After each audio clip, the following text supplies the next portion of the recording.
Hello, my name is Marcus. I'm the compiler of a collection of therapy quotes entitled 1001 Windmills of the Mind, a collection of advanced self-help quotes taken from what's often called the psychodynamic or the psychoanalytic perspective, which long ago, as I understand it, was referred to by some as philosophical medicine or narrative medicine, with the love of narrative medicine, helping us, maybe to return ourselves to ourselves, to bring the soul back into the body. That's one quote from 2 videos ago. The purpose of therapy is to bring our soul back into our body, because with trauma, the soul flies away. Okay? The princess turns into a swan and flies away. The beingness can be symbolized like Snow White in a coma, unavailable to us, locked in a tower like Rapunzel. Hold the ball goes down the well. Okay? Echo in the Greek myth, in the forest, she turns to a statue, she turns to stone. So the motif of the soul, meaning the beingness, your authentic self, your home within quality, the midnight blue Luke calls it, the yin, the shakti, this beingness quality, the serene, inexhaustible fullness of being. So that's embodied like that. You feel embodied, like the hum, like you feel at home, this natural, pleasant feeling that emanates out of that beingness. Yeah. If trauma, when the baby's traumatized, that's all frozen and flies away. So you're alienated from yourself. We mean the real self. From the totality of you, you're mainly the authentic self. But if the authentic self flies away, okay, you're alienated from yourself. The purpose of this perspective is to find yourself and bring it back to you, right? Reclaim yourself, re-own yourself, get back yourself. We had it, we lost it, want to get it back. That's it in a nutshell, right? The song in the background is a song called "The Theme from Subway Soup" by the classic rock band Pavlov's Dog.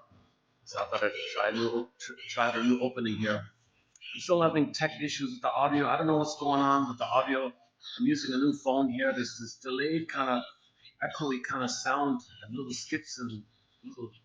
It's like it's a long distance call or something with little gaps like that. I don't know what's going on. I wrote a letter to the company saying, "What's going on with this thing? I want to save the phone kind of thing. Is it something I gotta press or whatever it is?" So let's see if I got a reply. I won't tell you the brand name. It's a budget phone, so I'm not expecting too much. But cheapers, like at least the video should, at least the microphone should work. So yeah, so sorry about the audio here, but I want to keep posting the quotes. That's the main thing. So in each video, we post 10 quotes in each video, and the hope that 1 out of 10 will be of help. To be of help to get back yourself to yourself, to bring yourself back to yourself, to reclaim yourself, to re-own yourself. They call it psychosynthesis. You want to get back yourself. We had our beingness, we lost it, want to get it back. Sometimes we lose it in the uterus if there's prenatal trauma. Very common, it's lost at birth, the birth trauma. If the cord and the placenta, which function as the bridge, to say the least, to the mother, and that bridge is removed, the baby lost his mother, he freezes up right there and then. And that birth trauma of losing a mother, that shock of losing his mother, he'll have a problem relating with her. Mother won't know the signals. There'll be a confusion and misattunement. That leads to relational trauma, interpersonal trauma, developmental trauma. And once again, he's traumatized again with attachment trauma layered on top of the underlying birth trauma. So the beingness can't be there anymore. So the baby flash freezes his soul, sends it away. Okay, Snow White in a coffin, etc. One metaphor is that the pin goes in the collar with trauma, and then the person feels kind of flat as a result. So under the collar, the person feels not fully real, alive, like the velveteen wrapper, like that. The term for it is flat affect. Flat affect. The Greek term for it is athymolexia. Athymolexia. No feelings for your words. In 73, a guy named Peter Siphinos tried a variation of that term called alexithymia. No words for your feelings. So we live to the extent that we feel. We live to the extent that we feel embodied at a home within. We're missing ourselves if that's frozen, petrified, turned to stone, flew away, unavailable to us. The Snow White image is very clear. She's in a box like that. So your beingness can animate into you. There's a wall there. You don't feel it like that. There's a wall like a Tabuchi's in a coma like that. So Snow White and Rapunzel, etc. These are personification images to represent our beingness, the quality of beingness, the quality of our home within feeling, this feminine, this principle, feminine element, okay, this being embodied element. So we don't know how to term that properly. People say your soul, okay, fine, your soul, but and it's in your body like that. So your soul flies away, kind of thing. You want to get it back. Okay, so there's so many ways to use that term, so I kind of avoid it, but just stick with beingness. The beingness, the Jungian people call it the feminine principle, the feminine element. And Woodman and Bly like to use the story called the Maiden King. The phrase, the name of the fairy tale, Maiden King. So, oops, I gotta hold this phone in a way where I don't block the microphone. Yeah. So so the beingness is usually a princess, right? So the princess, the maiden, um, if she's there, if you got your maiden king there, okay, the term is maiden king. So the maiden is the feminine principle, meaning the beingness. The masculine principle, that means like your act of doing, like the yang, yin and yang, like that. So you got your being. If you have your beingness, then your doing comes from your beingness, your ethical, moral, virtuous, empathy, and the quote unquote regular, more human side of being human, where you become an adult, you become an elder, you're generative. We're all one family, you understand. People love or cry for love, people are confused. So you're more realistic and you can live in the present and express your uniqueness. You can mourn, you can feel joy, and so on.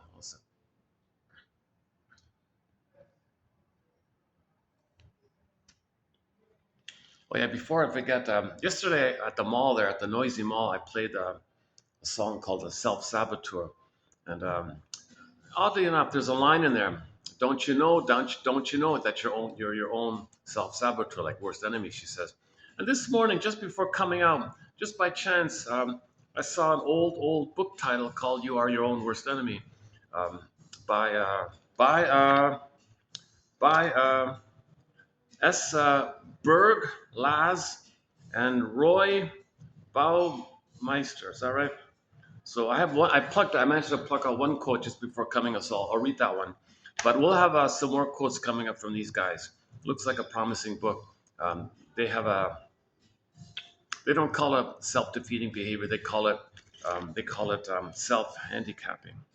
Um, self-defeating behavior or self-handicapping works in one of two ways. So they want to discuss like why are we afraid of success? Why are we afraid of happiness? And they talk. I think that in the opening intro they talk about famous people, and then they sabotaged it. Like why? Things are going good, everything was cooking, and then suddenly they would do these little things, and everything crashed on them. Not everyone does that, but a lot of people do it. They want to know why. Like why does that take place? Um, are you betraying your mother? Do you feel like you're being disloyal to your mother? You feel lonely like that? You feel you're abandoning your mother? Is that what it is? So they have a whole book on it, and it's very rare to find books on this topic. Oh my goodness, you think this? You think there'd be thousands of books on this topic? Very minimal, very minimal. So I'm very surprised to find this book, 1993. All right, 1993. Little known book called "You Are Your Own Worst Enemy." So that's a line from the song "Self Saboteur." We can play it. Why don't we just play it? Hold on a sec. Give me a second here. Why don't we play that? Um, or play it later? Okay, no, I'm getting too excited. Let's play it later. um, so I come to this nice venue. Used to be I could come um, maybe like there'd be like a 1 in 5 chance it'd be available. Now it's kind of like more like 1 in 10 chance. It's very busy. So they told me on Sunday I can use it on Sunday kind of thing. So nice venue. It's nice. Got AC in here. There's still some guests in the main restaurant part, but so anyways, um, it's too bad about the once again with the audio. I'm still see. I did I'm using my this is my old phone. It's a handy, budget, basic, excellent, incredible phone. This was a very um, um, powerful little phone. Um, 6 7 years old, very basic. I did all the videos were done um, on this phone. 3 continents, over 1,000 videos, 10,000 quotes. It's been on the sand. It's been in the weather. It's survived the elements. And I dropped it 100 times. Who knows? It's a great little phone. Light as a feather. Tiny. Fits in your pocket. Now it's kind of crashed, so I'm just using it now to play some music. So I bought this, what I'm holding now on my other hand, this one here. And boy, oh boy, my goodness, it's just a budget phone, but I didn't think it'd be that bad. Oh my God, you can't even get the audio proper on it. The visual seems to be okay, like the clarity is maybe pretty good, but the audio, it's all messed with the microphone and the audio playback, it's all messed up. And it's not really user friendly. They got things blinking all the time, like the red recording light. This red, I can't turn it off. It just keeps blinking, and the time keeps blinking. All these other little things. Plus the contrast messages, the little square there, and the little circle with the dots around it. It doesn't. It got all these little messages and pop-ups and annoying little things. It's very under. It's very. It's not very user friendly. This simple one was amazing. I have immense praise for this phone. It's called the Honor 8S. They don't make these anymore. They don't make these anymore. Oh man, geez, these were excellent phones. I wish they just stuck with this and just made this. I wanted to buy the new updated one. It's way too expensive. The Magic V3. It's waterproof and it's foldable and it's waterproof. Looks incredible. Yeah, it's out of my. So I bought this basic, sort of like a discount bin kind of thing. They were just getting rid of them kind of thing. Okay, let's give it a try. So, and I could use them if I can fix this audio issue here. So I wrote to them to see if they answer. If they don't answer, I'll forget it. I can't. I can't. I don't want to do all my videos. I don't want to do all my videos with this bad audio.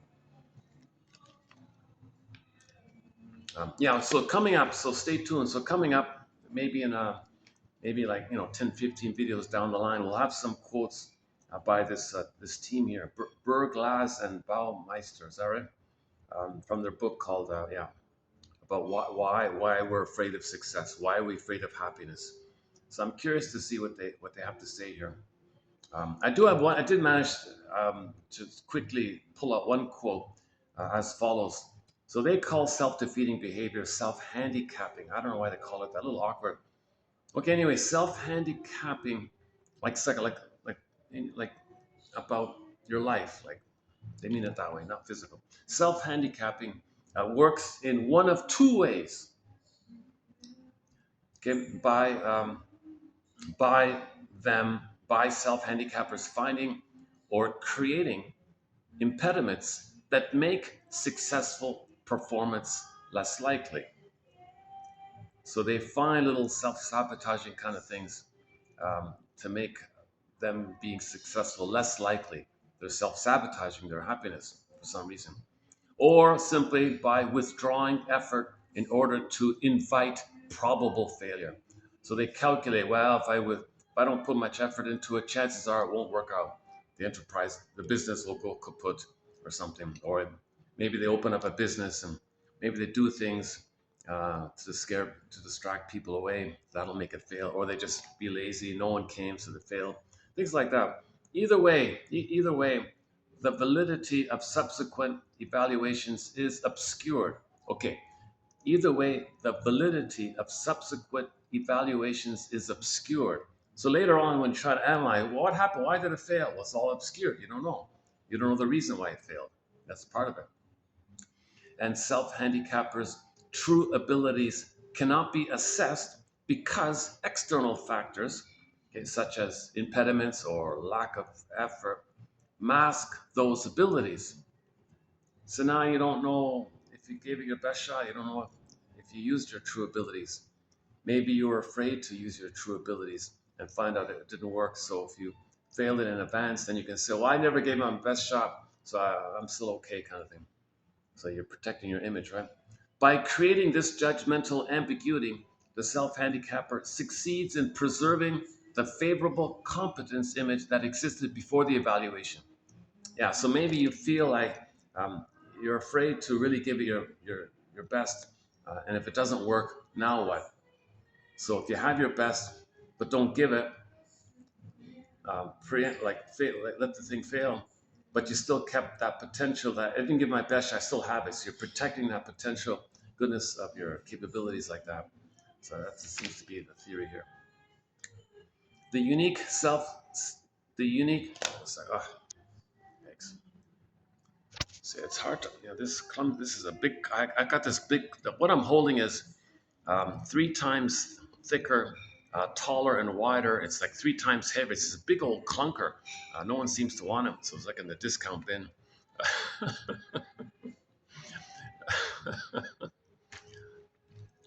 Yeah, it's too bad about the old. I really miss the old phone. I really try to save it.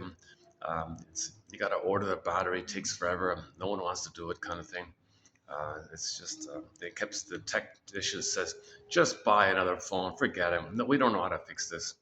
Um, it overheats. The battery shuts down. The storage shuts down. Things like that. So I've lost. Unfortunately, I was losing a lot of good videos.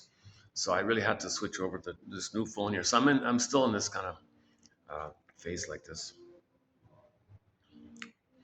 Okay, um, where are we here? Let's begin. Okay, let's start again here. So self-handicapping works in one of two ways: by by self by self-handicappers finding or creating impediments that make successful performance less likely, or by withdrawing effort in order to invite probable failure.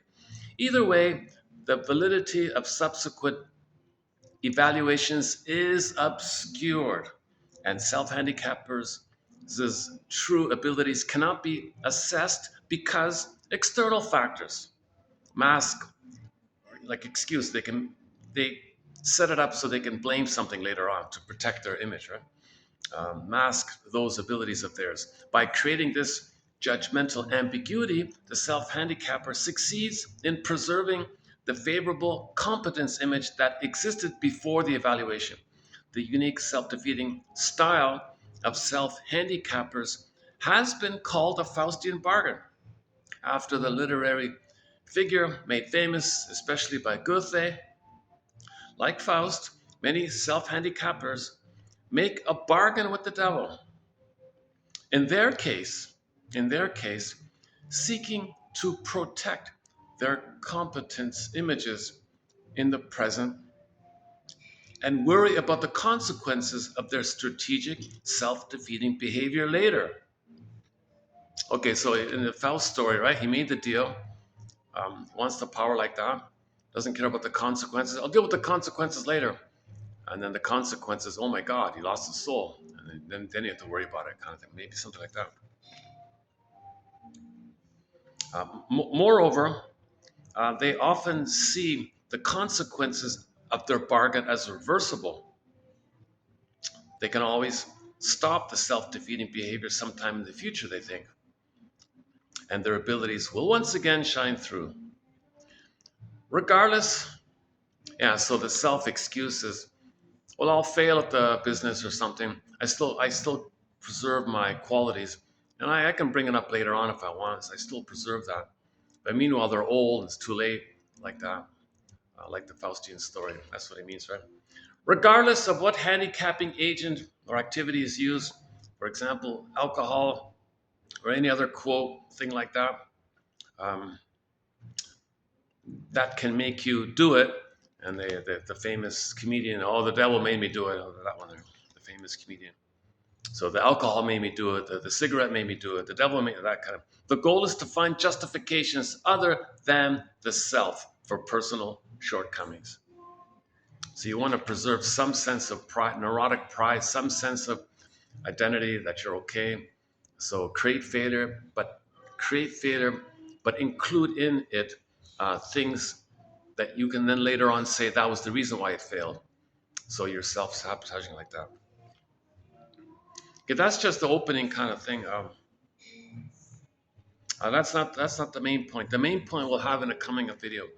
The main point, um, he called it a pyrrhic.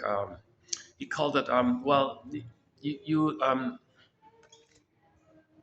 okay. No, I didn't have time to print it out and all that. But part of it is if the mother, always says to the child, "You can't be. Who do you think you are? No, no, I don't love you anymore if you be independent." The child would be happy to be himself, but he's gonna lose his mother. Oh, okay. No, I don't want that. So he'll be self-defeating to stay loyal to the mother because he thinks he needs the mother. He never got her love, so he is kind of stuck like that. That's part of it. And then the other part of it, the Fyric revenge one, they said some people are self-defeating because they want to get back at somebody. So they're defeating themselves, thinking that it'll affect others negatively if they hurt themselves. Okay, so enter the Nashville TV show. We have a quote there at the end of the list. Um, the, the couple broke up. And the guy was moping around doing self-defeating things, and his ex-girlfriend said to the ex-boyfriend, "Come on, fellow, don't punish me, but punishing yourself." Okay, he was looking for Fyric revenge. He wanted to punish her by punishing himself. What he was doing, they would call Fyric revenge. Okay, he wants to get back at her. The only way he knows to get back at her is to suffer himself. Maybe she'll suffer like that. Another self-defeating kind of thing. So they've got a little list of things like that. So we'll get to it. It's a huge topic, yeah. Burglar has a whole book on the topic. But anyway, let's since we brought it up, I gotta plug this. This thing keeps turning off. I don't know how to keep this thing on. It just automatically shuts off all the time. Okay, let's play that song anyways by the band Delirium. So what you're gonna hear is a song called Self Saboteur by the band Delirium. So why don't we play that one here?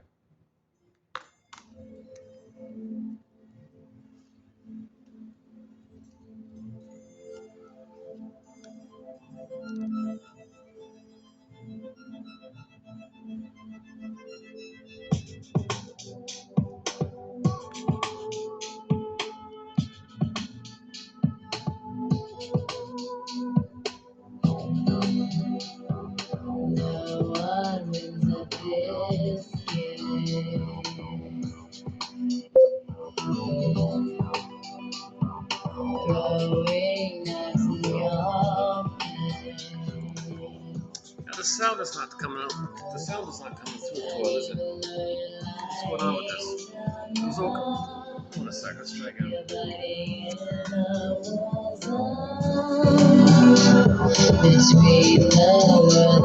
Let's try again. Okay, Self Saboteur by Delirium.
What can't you see? Can't you see? Can't you see?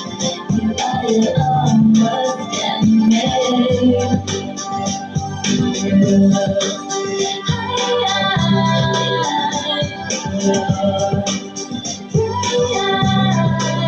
what can't you see? Can't you see? Can't you see? You are your own destiny.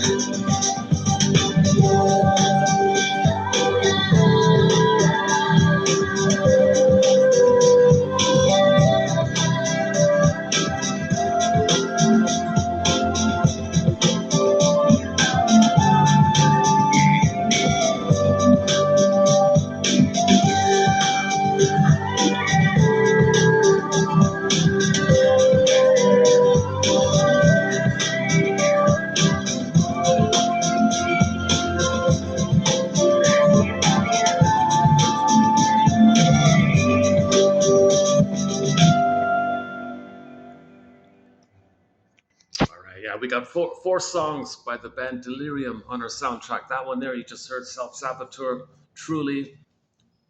One called After All, the acoustic, starring the guest vocalist Jail. And there's a fourth one, I forgot the title already. Something after something the fall or after the fall, something like that. Um, Great songs by the band Delirium. Yeah, underappreciated band. Um, they have a lot of albums out, but really I can only find four songs that I thought might be, might be that would fit here in 1001. Windmills the Mime. The best quotes from psychoanalysis, so we need some good music to fit it. That's a great one there. Self Saboteur. Um, so, uh, so we'll have more quotes about this self-defeating being. Like, why is a person afraid to be happy? Well, the thing is, if the brainwashing is the mother said, "No, I need you, baby. You got to take care of me. You got to serve me. I don't want to feel alone. You got to make me the center. And you got to take care of me. I have a right like this, and I don't want to feel alone. So you don't be independent. You don't be happy. You don't find yourself. You don't have your autonomy. No, you forget all that. You just take care of me, okay, baby." So that's like a deep kind of conditioning. I think that's sort of the core of it, like that. So why would a mother do such a thing? Well, she's in a compulsion. She has the unconscious hope for the fulfillment of her old unfulfilled needs. What need is that? Well, the mother herself needed a time of oneness with her mother called symbiosis, merging, fusion, mother infant dual unity. She didn't get that. The mother herself is supposed to have a time with the mother for the first 4 to 5 months of life where the mother and her mother are in a state of blissful oneness, called the Garden of Eden, Shambhala, Shangri-La. The baby, the mother needs that kind of oneness. And in that oneness period, the mother soothes the baby, sees the baby, recognizes the baby, makes the baby feel warm and safe and tender and comfortable and just feels safe and has mother's sweetness and mother's warmth and mother's comfort, mother's reverie and understanding, mother's delight, mother's recognition, understanding, mother's accepted, like that kind of experience where the baby feels like he's in a psychological womb with the mother. So he was in a biological womb. He needs a psychological womb called the extended social interpersonal womb for the first 4 to 5 months. And if that's missing, Jesus Christ, right? If that's missing, um, he's quote unquote trapped in the mirror. Because in that time, in the uterus and in the social uterus, it is the baby thinks everything is him. The baby doesn't get that the breast mother is like part of the mother and the mother's a person, he's a person. He still has delusional what is it? Optical delusion, self-optical delusion that he's a god. Infantile megalomania, the megalomaniacal self, this idealized, glorified self. He thinks he's some kind of special, blissful universe, king, universe, god, special magic sorcerer. He thinks he's the universe, or he thinks he owns the universe, or he's the center of the universe, and the universe just serves him, feeds him. He doesn't. He didn't. So this is the infantile megalomania. So during that time, whatever's around him, it's him. Okay, so enter the Greek myth. Narcissus looks into the pool of water. He sees his reflection. He's transfixed. That's all he sees. That's code for that. Babies are in that kind of blissful phase where they think everything is them. They don't get yet that the mother's a separate person. This is called undifferentiation, fusion, merging, symbiosis, unio mystica, unico mystica, one with this big mystery, participation mystique, whatever you want to call it. And he's in this kind of blissful kind of place, unconditional hallucinatory omnipotence. His needs automatically met. So whatever he needs, it gets met automatically. Like he's so special like that. And he's doing it himself kind of thing.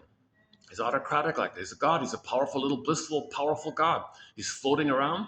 No time, no space, no particular place. He's everywhere, everything, omnipotent, all this kind of stuff.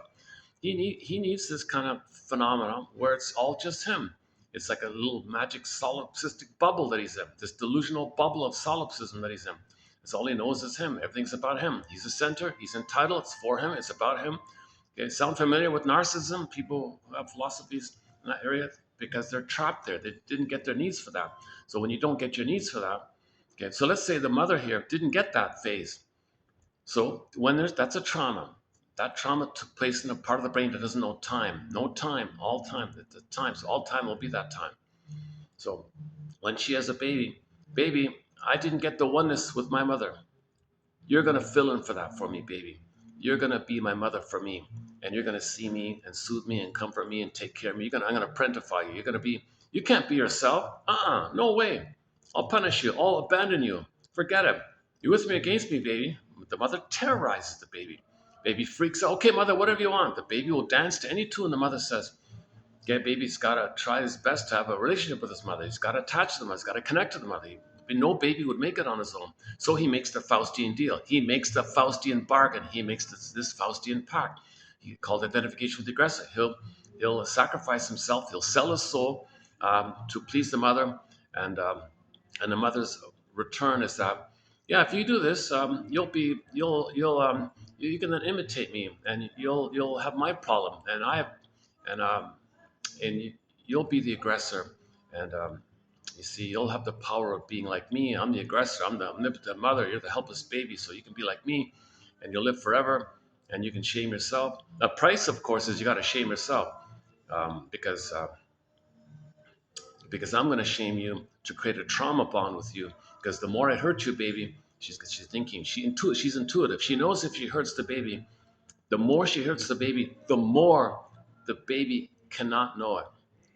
Okay, the need to know the Twilight Zone. He cannot know it. He'd go nuts. He'd lose his mind. He couldn't do it. He's got to split her off. Famous psychic splitting. To cope with the situation, he splits it up, creates it, sees the mother as a monster, demon, cyclops, boar queen, witch, alien, sea monster, some frightening entity, boar, minotaur, whatever you want, and then denies it. That's not my mother. Hallucinates a goddess. Mother's a wonderful, blissful, divine goddess, supreme, beautiful being. Mother says, "Oh, good. I'm glad you think that way." So the baby has to do this delusion. So he copes by splitting it like that. So the more the mother hurts the baby, the more the baby's going to deny and compensate with an idealized image. So if the baby thinks the mother's this blissful kind of thing, then from the mother's point of view, the baby sending all his attention like that, she feels important. She feels the center. She feels seen. She feels that she's the center. All the child's energy and spirit and soul is going to the mother, like the mother's a quote unquote emotional vampire, or whatever you want to call it. She's siphoning this kind of ego food, a certain narcissistic supply. She wants narcissistic supply like this. So the mother didn't get that supply from her mother. She turns to the baby. Baby, you got to give me the supply. My rights, mother's rights. I'm entitled. I didn't get enough love to get out of that entitlement phase, so I'm still entitled. So she'll think she's entitled. She'll think she's entitled to do this. And what if the baby could speak, mother, I'm a human being here. I need your love. I'm entitled to get my mother's love. I didn't get mother's love. I can't see your needs. Yes, materially, I get that you're my baby and all that, but I'm operating from my inner psychological grand design. I need to get mother's oneness. You're gonna fill her for that. Okay, mother, I'll try. Jesus, I'll sell my soul, um, and um, and and put all my attention onto you. So I won't be autonomous. I won't be successful. I won't be happy, and I'll be miserable because if I'm miserable, um, I can't leave you. I'll be dependent on you. So mother, you want to create a forced dependency on me. So fine, I'll be dependent on you. I won't have any kind of courage or incentive to be on my own. I'll spend my life serving you, worshiping you. That's right, baby. Mother didn't serve me. Mother didn't feed me and serve me. So you do that to me. But mother, it's timeless, right? I mean, this part of the brain is timeless. So you want me to spend my whole life like this? Um, it's past that critical time. If mother didn't give you that love, you can't get it from me. It's past that critical time. Plus, I'm not your mother back then. Plus, I can't invent a time machine, take you back to the nursery. I can't morph into the missing mother that should have been there for you. I can't do all these kind of things. You got this real psychotic kind of belief like this. Sorry, baby. I've got this compulsion to get my needs met. I didn't get those needs met. I'm finding some way to get the. Well, how do you lie to yourself? How do you get away with this? Well, baby, it's called rationalizations. I make up excuses. I just BS. I just lie to myself. I just say I'm entitled or something. Spare the rod. Don't be nice to the baby. You're spoiling it. I'll make up some flimflammery, duplicitous lies and tricks and rhetorics and propaganda and PR tricks and advertising tricks and lying tricks. I'll just lie like crazy because I gotta not know the truth. And these lies bury the truth, bury the pain. And ironically, the pain creates those beliefs. And that's a camouflage, that's a cloak to make me believe and to fool you, that to make me unaware of what I'm doing. Okay, to make me unaware of it. You mean, mother, you're going to be psychotic, but you're going to appear reasonable. You're going to appear logical with these lies. That's right. Not only that, but I can. But society says mother knows best. Father's out of it. So I'm admired for this. You mean people think you're a good mother if you do this to me? Yeah, isn't that amazing? Wow, mother, that's terrible. Geez, baby says, yikes. First thing a baby's going to do is flash freeze his soul, pin goes on the collar, and his soul flies away. Now, so he'll be flat, and he'll remember that pain, not getting his needs met. He may end up doing the same thing, identifying with the aggressor, called the Faustian bargain. That's famously known as intergenerational trauma like this. Jeez, it's happening again with the phone. Gosh, there's endless little annoying things. I read the manual. The manual is useless. The manual doesn't work. I've got this huge thing with the contrast. I got this blinking square, like a little sun thing, and a square. I keep trying different things to get this thing to stay. How do I get that thing to disappear? That's not good. Oh, I see. Oh, I don't know what it's. I don't know what it wants. I'm still struggling with this thing. This is the most annoying. Um, the designer is very passive aggressive. The computer guy who made this, I think he was passive aggressive. He deliberately made things annoying for people to frustrate people because he was angry and wanted to make others angry. And that's how he expressed his anger, by covertly making it difficult. People and they'll feel frustrated um, because that's because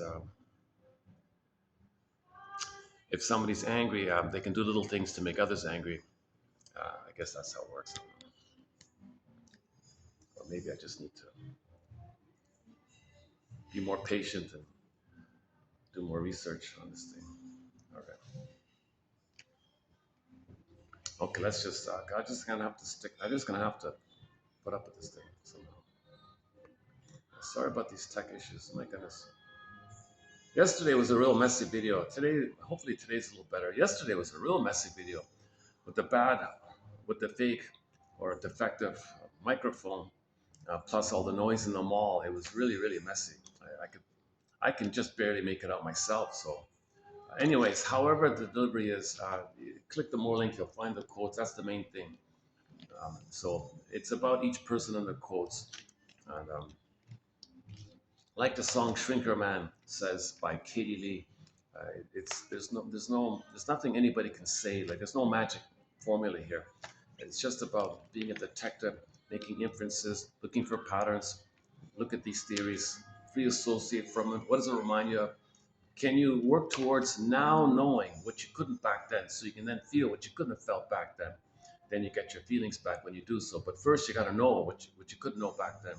And that sets it up that maybe you can now feel what you couldn't have felt back then. That's called a catharsis, the genuine catharsis, the emotional release, or the unauthentic abreaction, they call it, or the primal healing, Janoff calls it, where the firebird comes up, the phoenix rises up, and you get your feelings back, the pin pops out, and you're good. So you got yourself back to yourself. Therapy is about getting yourself back to yourself, or getting your soul back into your body. Woodman says, yeah, you want the soul in your body like that. In trauma, the soul flies away. Then you feel empty like that. The sarcasm image in Inside Out too. Jesus, hey, there's a pain so utter, swallow substance up. Like the soul goes down into the limbic. The memory of your soul is deep in the limbic system like that. So it won't be part of your consciousness. So you want to link up your conscious and your unconscious, right? You don't want that huge gap like that.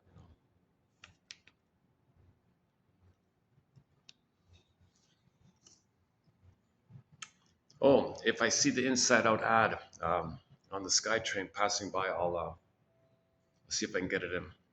Yeah, the film of the year, Inside Out 2, June came out in June of 2024. Film of the year for 2024. Great film. So we discussed that film, Inside Out 2, back in 2840. But there have been numerous updates since for the past 5 months. There have been like add-ons to it. Like ennui, we did a special section on the issue of ennui. On what? It's much more than the boredom. It's much more than what you would call the boredom. There's a lot going on with ennui. And on nostalgia, we added a section on nostalgia. And so our linked TV show for nostalgia is The Happy Days, season 11, episode 14, entitled The Spirit is Willing, about the Fonz buying a haunted car. And as a defense against the pain of making a decision, what's he going to do in his future? Um, you know, he's got to leave his old lifestyle and choose a more adult lifestyle or something. Can't be a teenager forever kind of thing. He had a pain like this. What should he do in his future? So whenever there's a pain in your life, one way to get away from the pain is just go back to some kind of blissful thing in the past which you can make up. So you think about the past where you had some dream and do what if that happened, and just swim in this make believe of what happened, and that is meant to trigger up the old time when you were one with the mother at the breast or in the uterus, and where you're a blissful, timeless kind of place. So you want to find some way to go to pathological nostalgia to bring up some kind of blissful bubble fantasy like that. So you can do it with the fantasy like that. And that's called pathological nostalgia. So that's also an interesting topic. Because the character nostalgia made a cameo scene in Inside Out 2. She didn't have much of a role, but it's part of it. So see, sadness is in the bottle, right? So the person can't mourn losses. You need to mourn losses. There's a pain around mourning loss. So if you to deal or get away or escape from this pain, one way to do it is to trigger up old fantasies where you're in a blissful state. So Allman and Paul say you could do pathological nostalgia with cigarettes and alcohol, or what they call addictive trigger mechanisms, or what they call ersatz self-objects. Okay, where the chemistry in your brain stimulates fantasies, and you want to get it to the point where the old fantasies that you had once upon a time when you were a little god in the uterus, you want to blip up those fantasies and swim in those fantasies, and you feel safe and secure and powerful like that. So there's different aspects to pathological nostalgia. We're not talking about benign occasional nostalgia, which can help you to mourn. Most nostalgia is a defense against mourning. It's a defense against facing your issues in your life. It's a defense against growing up. It's a defense against making a decision. It's a defense against admitting some kind of truth. It's a defense against knowing that you're getting older. It's a defense against admitting your mistakes, or needing to apologize, or needing to feel regret. Or it's a defense against Torschluss panic. Torschluss panic. So that's a German term we discussed a couple of videos ago from Marie Louise. No, from Marion Woodman talks about that. Yeah, so I won't do it here, but interesting idea.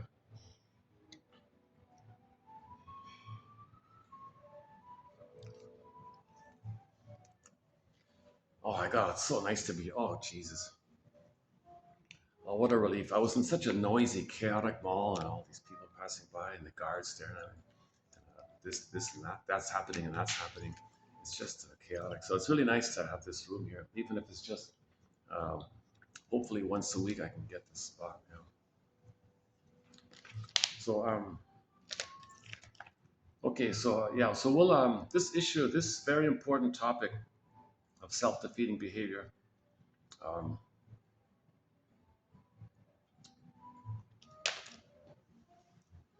See, what an entitlement. If a person is self defeating, that means the mother felt an immense self of narcissistic rage and entitlement of what happened.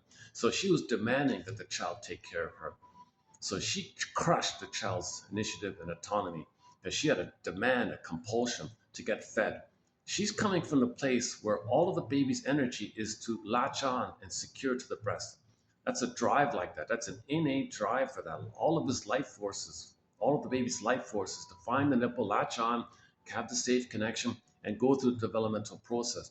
If he doesn't have that, they're a goner. They think they're a goner. So mother's coming from that.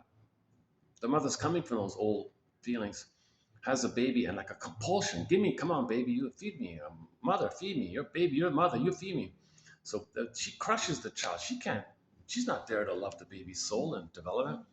That's why Masterson's axiom is helpful here. So later on in life, when you're facing this kind of stuff and you're in the process of trying to forgive your mother for this by getting her story, okay, that's going to bring up Masterson's axiom, which is, quote, self-activation triggers abandonment depression, which leads to defense.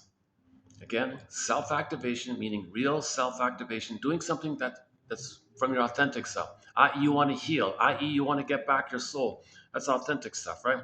Or something you might like. You think you might like something from your real self. You're not sure, you want to experiment. Or you want to, usually it's about healing first before you express it. Self-activation or real self-activation triggers quote unquote abandonment depression. That's Masterson's phrase, meaning you're gonna feel the abandonment depression of the terror the mother inflicted on the baby, the persecutory anxiety, the annihilation anxiety. Baby's gonna be a goner. Mother says to the baby, "Baby, come on, you with me or against me here?" Um, and the baby says, "Okay, mother, I won't be myself, and I'll stay in the fusion that you want, and I won't leave. And you need the fusion, and you need me to be a self object for you, a symbiotic object for you, because you didn't get it from your mother, so I'll fill in for that." Oh, good baby. She rewards the symbiotic regression and punishes or withdraws her support for the child's initiative and autonomy. Those kind of feelings, that's a deep imprint like that. So that's the emotion about that is called abandonment depression. So later on, okay, when you want to self-initiate, that old feeling's going to come up. That's called abandonment depression. Now, if now usually that's going to bring up a lot of anxiety, a lot of pain like that. Now, ideally, you want to know that's for the past, that in the past, the present, the present. You're not in the past. You don't got to save your mother from the past. It wasn't your job to begin with to save the mother. It wasn't your job to be your mother for your mother back then. And now, decades later, you're still doing it with the memory in your mind like that. So ideally, you want to kind of just set it, set those voices back like that, put it back in its proper place, kind of thing, and stay, build your self-activation, build your ego, build your current mind, build your adult mind, build your present mind. But as you do that, nevertheless, those feelings will come up. So ideally, you can just recognize that's way in the past. If it's too much and too much physiology comes, and you find yourself sweating or panicky or whatever, that's called massive anxiety. And whenever there's a lot of anxiety, okay, to deal with the anxiety, we do something defensive to squelch it. You might reach for a cigarette or a bottle of wine, or run to the casino, or do some manic behavior, get away, distract, or bring up the fantasy that your little god with the cigarette or the cookies or the food. It's not just tranquilizing, it's self tranquilizing. It's also a trance. Put yourself in a trance, hypnotize yourself that you're in that time in the uterus where you little god, hypnotize yourself. I'm a little blissful little god or something. So cigarettes are like little magic hypnotizing devices. Not just cigarettes, all these other things called ATMs, addictive trigger mechanisms, by Oman and Paul. Very good book called Narcissus in Wonderland. Narcissus in Wonderland. So again, self-activation triggers abandonment depression, which leads to defense. So you need to be aware of this kind of thing. Um, Alan Golem's way of doing it is you want to notice which construct, as a puppet master, is taking over the person.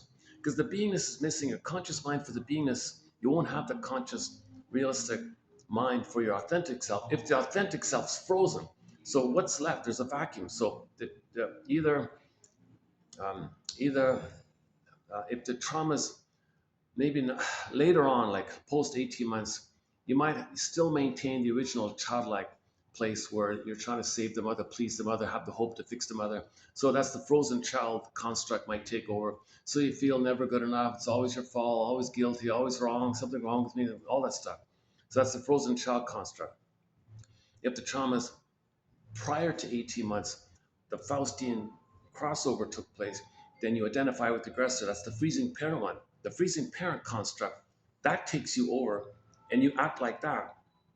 Okay, then, um, so you want to identify who took over, the freezing parent or the frozen child. You want to put a wedge between the two and build the ark.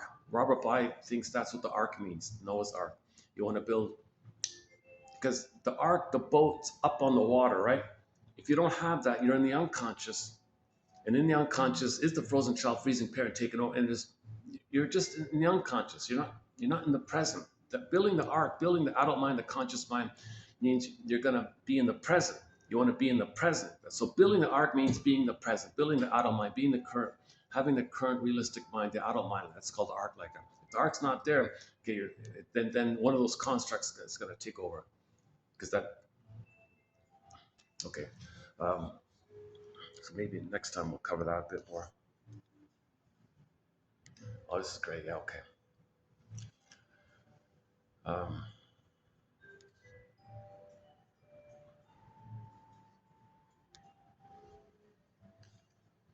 okay, where are we here? Where are we here?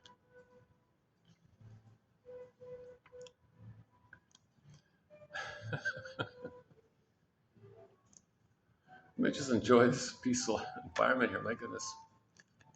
Nice, clean, peaceful environment. It's a newer hotel. It's about a year old, I think, year and a half old or something. Actually, I was one of the first on the day it opened. I was here.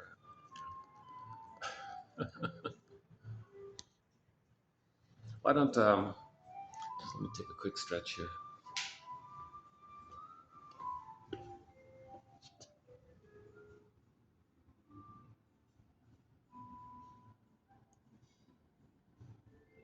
Sunday afternoon. Yeah.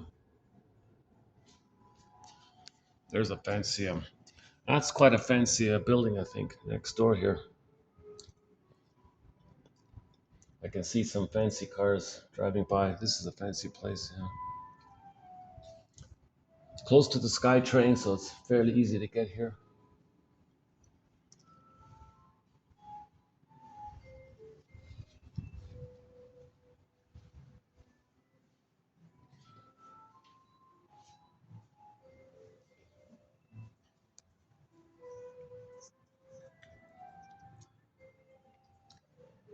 It's nice to be able to play some songs. Um, let's see. 100 Tears Away, Ain't Life a Brook, Lose My Way, our theme song, Ketcha Epstein, and Shell, Pavlov's Dog. Oh yeah, we opened up with Pavlov's Dog. Oh, remind me to play the clip. Um, remind me to play a speech called "Ooh My Soul" by Kirsten Wilson. Kirsten or Kirsten? K-I-R, is it? How do you pronounce Kirsten? Is it Kirsten or Kirsten? It's either Kirsten Wilson or Kirsten Wilson. Not Kristen. Sorry, last time I said it wrong. And then on YouTube it shows somebody else named Krista Wood, but some actor. Like it's not the one. It's Kirsten. It's Kirsten or Kirsten. Let's just say Kirsten for the time being. Remind me to play her little speech there. She's got a very good speech. There's only one copy that I can find. Luckily, it's still on the YouTube like that, but I have a copy just in case it gets lost, kind of thing. So somebody remind me. Theme from Subway Sue. Let's play Late November by. Here's a song called Late November by Pavlov's Dog. Yeah, okay. Turn this. I gotta keep turning this thing on again.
Whew, all right. Applause, applause, applause. Great band. We've got four songs by the classic rock band Pavlov's Dog on our soundtrack. That one there called Late November. It's December. I'm posting this on December 1st, so I'm a day late. And we opened up with another one of their songs called Theme from Subway Sue. Someday Soon. Theme from Subway Sue. A song called Julia, their big hit called Julia. And another one called Episode, another good song. Yeah. So those four songs. The fan favorite, the audience favorite is a song called Song Dance. That's okay too. That Song Dance one, that's the one where he hits the high C's. He has the highest, one of the highest voices in classic rock history. They're basically a one album band Wonder, 1975, the first album. The rest of it kind of fell apart. The band fell apart after that first album. But ironically, the lead singer's still around. He's still on tour. Actually, September 2024. Oh yeah, September 2024 in Athens. That voice, David Surkamp, he was in Athens just a couple of months ago, and he did a very good late November on the stage there. So that's if you want to see a good live version of Late November. If you want to see a good live version of Late November, I would look up Athens 2024 Pavlov's Dog, okay, on YouTube there. The filming isn't the greatest. I mean, the audio isn't the greatest, but it's pretty good. Sounds great. It's got a good band in the background. Um, he's got a very humorous new guitarist, funny guy, bouncing around. He looks like he lost himself into it, like he's just so into it or something. Okay. Okay, the topic, actually today's first quote in our batch today, so we'll be doing 2937 today's batch. Actually, our first one sort of ties in, I think, sort of does also tie in with the theme of self-defeating behavior, self-sabotaging behavior, or what these guys call self-handicapping behavior. Anyways, so so this is from Arthur Janoff. We got a lot of great quotes from the famous psychologist Arthur Janoff. We did a 26-video special run on his work um, earlier this year. It begins with 2745 and it goes all the way up to 2770. 20, is that right? 2745 to 70, yeah. 300 quotes from him. So here's another add-on one, another one.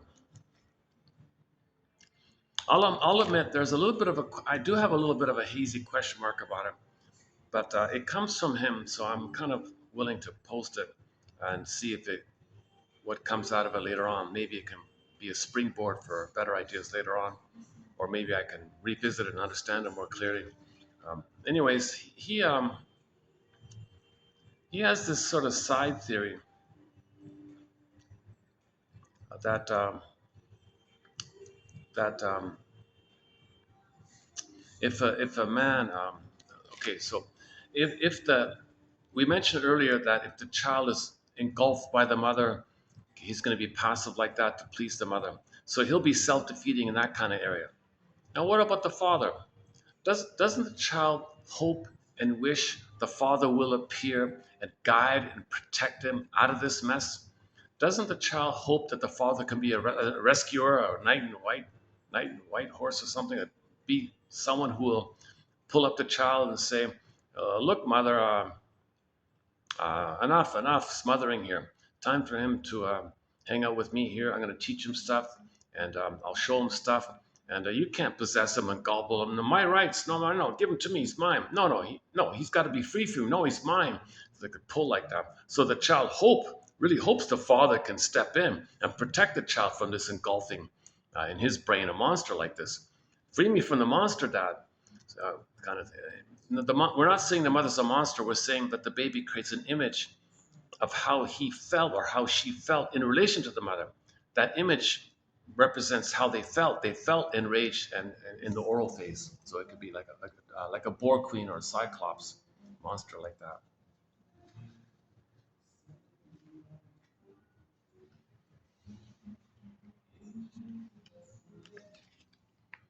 So if the child has a hope like that, so he may have this kind of hope, ongoing hope that the father will come and guide him and teach him and show him and pull him out of pull him out of the orbit with the mother. So a lot of children will have that.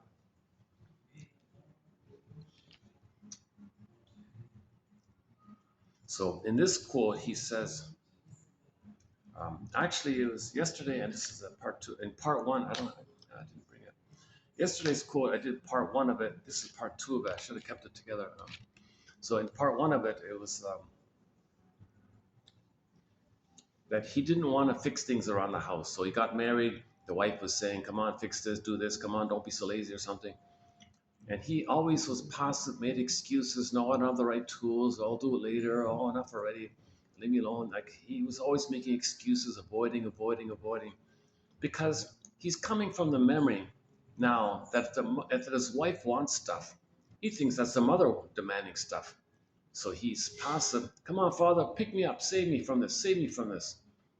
So if he were to nevertheless fix the table and say, fine, I'll fix the table, that means he's got to admit and give up the hope that his father's not going to come and show him how to fix the table or something.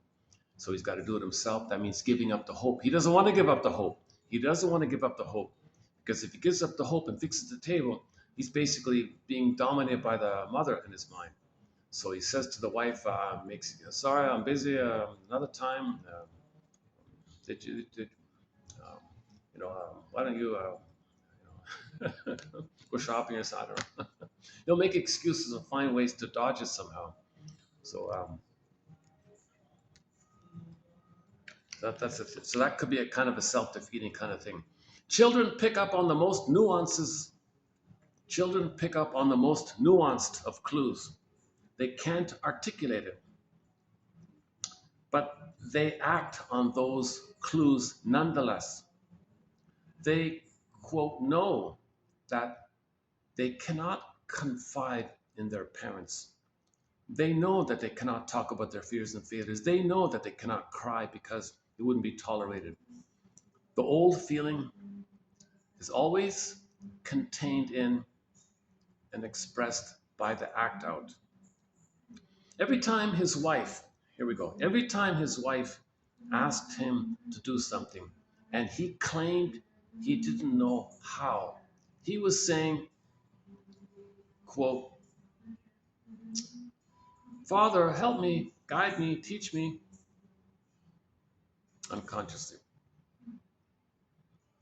Okay, so when the wife said do stuff, in his unconscious, his childlike cries are coming up. Father, guide me, show me, teach me, help, please. Now, had he acted independently, it would have been tantamount to losing all hope. It would have meant never getting the help from his father that he so eagerly needed.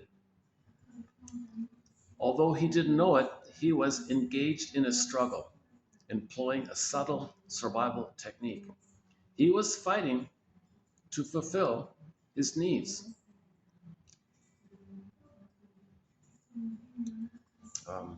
So this acting out of his is a kind of like survival issue for him. We must look at this behavior um, uh, beyond unfulfilled needs. Those, oh, sorry. So look for the unfulfilled needs. Those needs cannot be ignored.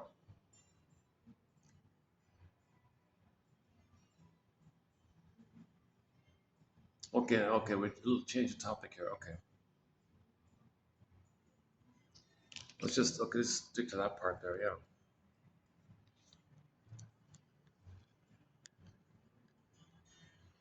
So every son would like to spend time with the dad, but and the dad would show him stuff. He really needs that big time. If he doesn't get it, he might be passive, defeating, and then he might be a smoker or drinker because he's in a lot of pain with the mother's doing. Did get mother's love, got rejected by the mother, being used by the mother. That's a trauma. When there's trauma, we engage in addictive things to bring us back to the safe place in the uterus. You want to bring up those fantasies of when you were safe in the uterus. Hopefully the mother didn't traumatize the baby when she was pregnant. So they would want to bring up the refuge. They would want to take refuge in that safe place in the uterus kind of thing. So they bring up those kind of fantasies. That's the hypnosis. That's the self-hypnosis idea. So in fairy tales, they say that that at birth the mother died, right? That means birth trauma. Then the mother was seen as a stepmother. Same woman, but the baby had a loving mother in the uterus. But with the birth trauma, that loving mother disappeared, so they say she died. And then in its place, he saw the wicked stepmother. It's still the mother. It's the traumatizing, bitter, envious, demanding, narcissistic mother. We call her the stepmother. They're not separate like that. So stepmother's code for the narcissistic. When the fairy tale says there's a stepmother, that's code that the mother is narcissistic, bitter, envious, etc.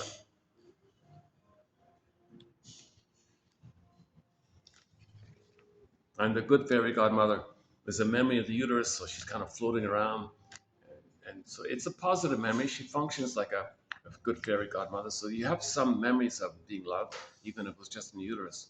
So that does support you. You did take comfort in that kind of thing.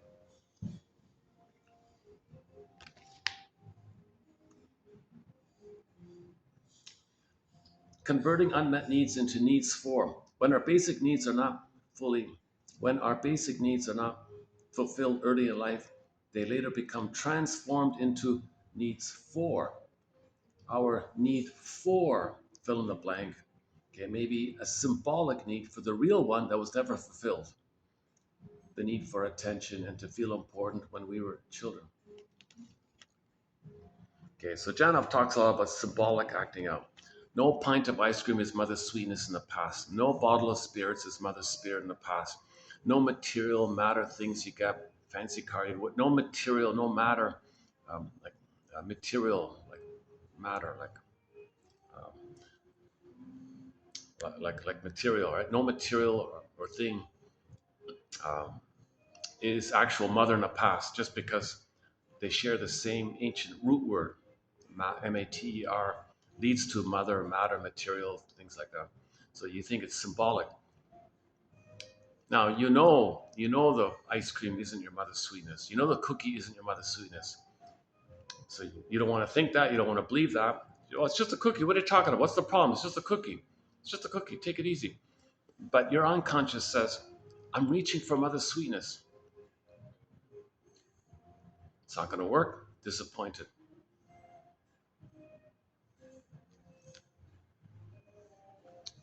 Okay, so at the same time, there's repetition compulsion. When there's trauma, we repeat. So I was like, I think so. Okay, when there's trauma, we repeat. So the baby had a great hope for mother's sweetness that fell. You heard no noise, the wreckage was within, O cunning tale that let no witness in. How do you repeat that? How do you reach for mother's sweetness and get rejected again? And when you repeat, you hope for the proper past. But the present isn't a past, but that part of the brain doesn't know time. So you symbolically look for mother, hoping for mother's love in the past. So how do you repeat that kind of thing? Where the baby reached for mother's sweetness and mother said no. How do you replay that? Well, okay, so commonly it's the comfort foods. So the comfort foods, the concentrated sugar, is just a trick to tell the mammalian part of the brain that the person is safe by the surplus of food. So the brain thinks, oh, the person's safe, all this abundance of food. Oh, send them serotonin. It's not the serotonin that you feel when you're safe with the mother. It's the serotonin because you feel safe in the moment, for the moment, all that food you got. So it's just a trick like that. So the cookie functions as a fill-in for the missing breast. That's the ersatz self-object or addictive trigger mechanism to give you the physiology to trick your brain that you're saved by the food. Then you get the serotonin because you're saved by the food.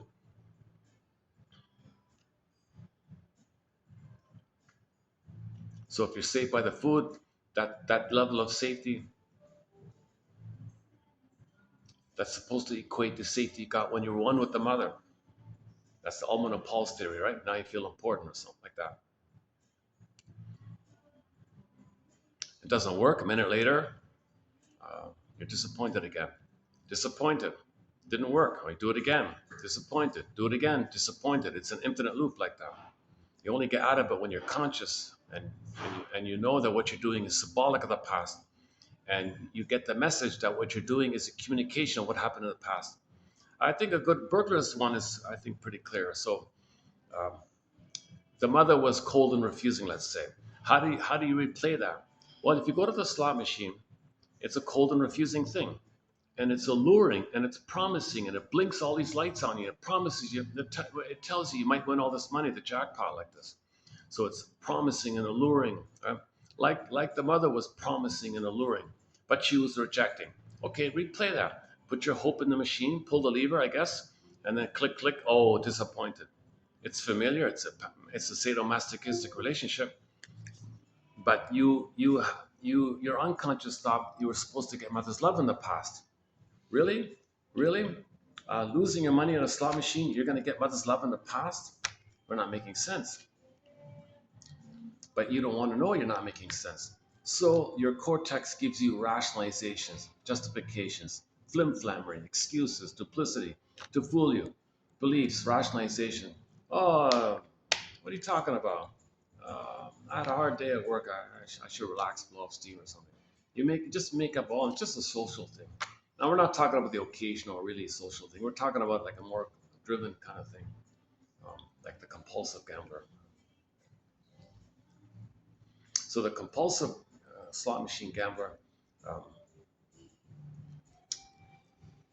part of it is he's trying to know that his mother refused him, that he was allured and refused. Goes to the machine, allured and refused.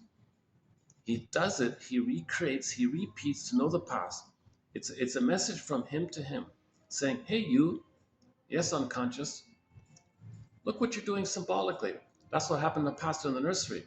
You got to translate this. You're kidding. You mean my mother was a cold refusing machine like this slot machine? That's right. Yikes. Oh my God. So there's no point in repeating this thing. That's right. There you go. So we repeat because we don't have memory. If we get some kind of memory, we can stop repeating. That's Mr. Freud's most famous essay. Memory, repeating, working through. We don't remember. The child doesn't remember this great hope fell. Doesn't remember this great hope, allurement, enticement, quote unquote seduction or something. It fell, crashed, rejected. Ouch. You heard no noise. The wreckage was within. Okay, the soul turned to stone, echoes a statue. Snow, Rapunzel's in the towers, Snow White's in a coma. Okay, uh, the maiden king morphed into a swan and flew away. Sometimes the soul can morph into an animal like a bear or a fox and it runs away. Okay, that's also a sign of trauma like that. So we don't remember this kind of thing. So that's the theory. We repeat in an attempt to remember. So there's a dual thing about this. If we don't want to remember, we can't remember, it's too painful to remember, we don't want to remember, oh, just repeat. Then you don't remember. At the same time, when you repeat, your psyche is trying to help you to remember. We repeat in an attempt to remember. Now, if we don't remember, we have the unconscious hope for the fulfillment that the winnings at the slot machine will be mother's love in the past.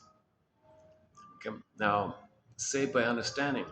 That's part A. Part B is we know that the tricks with this casino tricks, they do the pigeon thing on you.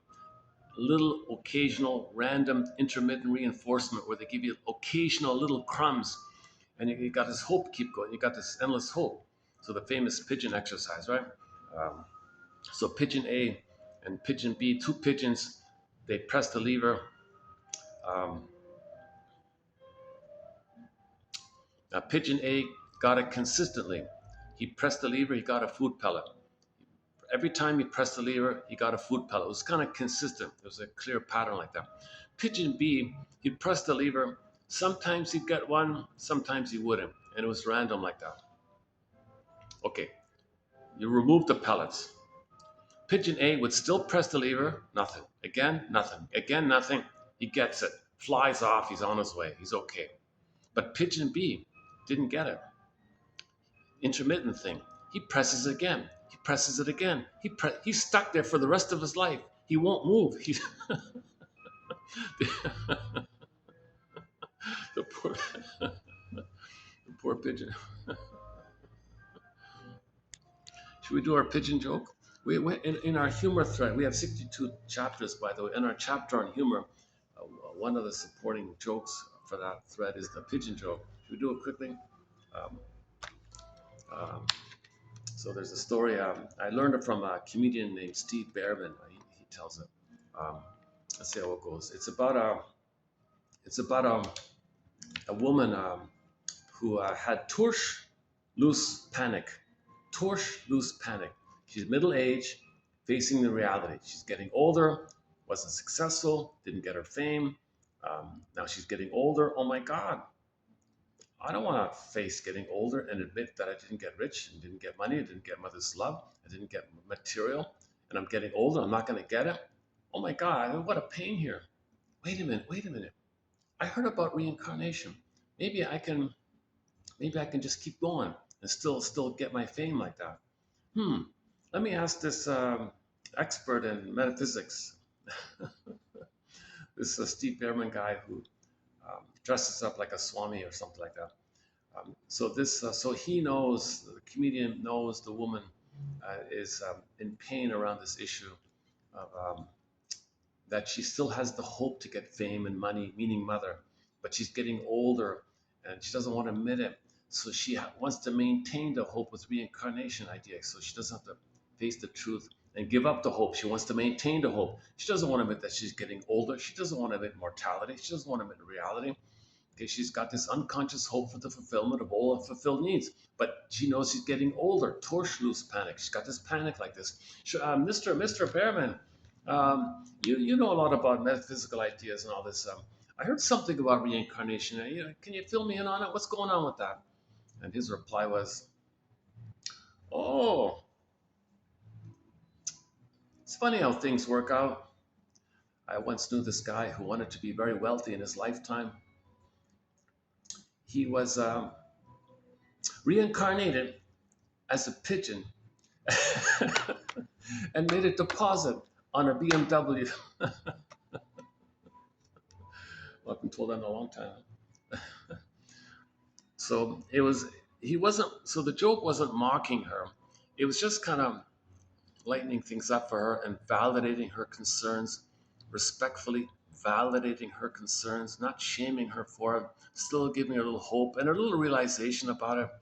So the hope was continued, but the truth is she is angry, hence the deposit, the double play on the deposit on the BMW. But she's angry at the same time. So he acknowledges the anger, she acknowledges the hope. She can kind of step back like that. He tells it in an easygoing way, so maybe lightens things up a bit.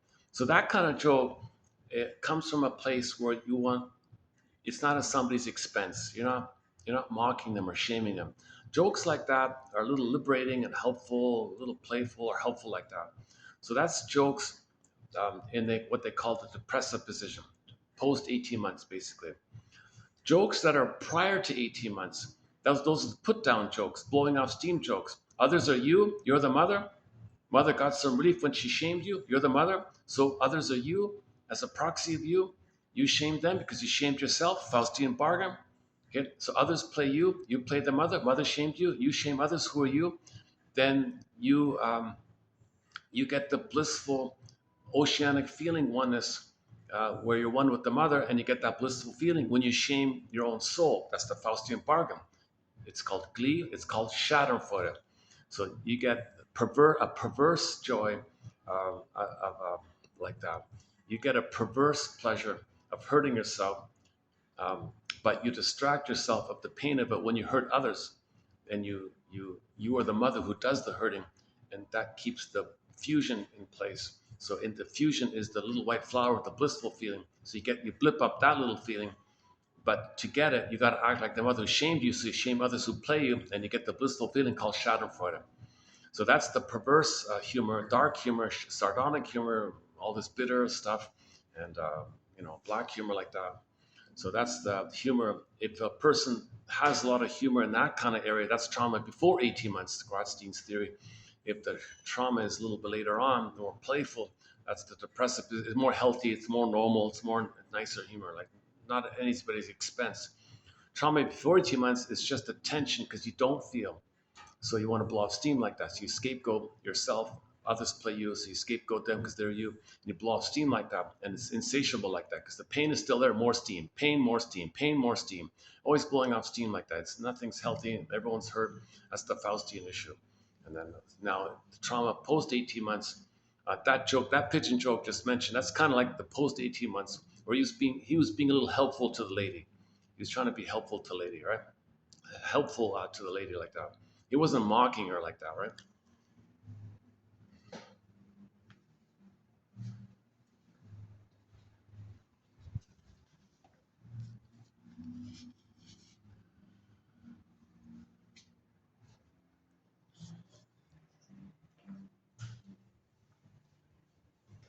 I almost gave up coming here because I came so many times here.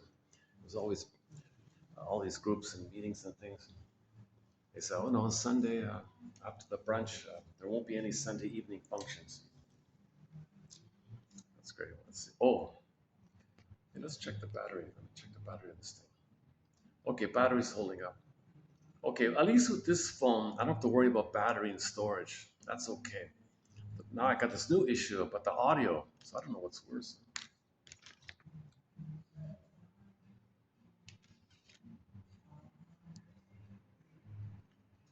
So yesterday's theme was "Saved by Understanding" by Rick Emmett. The song is called "Saved by Love." I just twisted it, "Saved by Understanding." So if we have this understanding, it can kind of save us a little bit, right? Um, "Saved by Understanding." Should we play it again? We're gonna play it again. "Saved by Understanding." "Saved by Love" by the singer Rick Emmett. Yeah, off his first solo album. Rick Emmett was the co-lead singer for the classic rock band Triumph. When he left, he did a solo album called Absolutely. He had a this yeah this is his main hit off his first solo album called Saved by Love.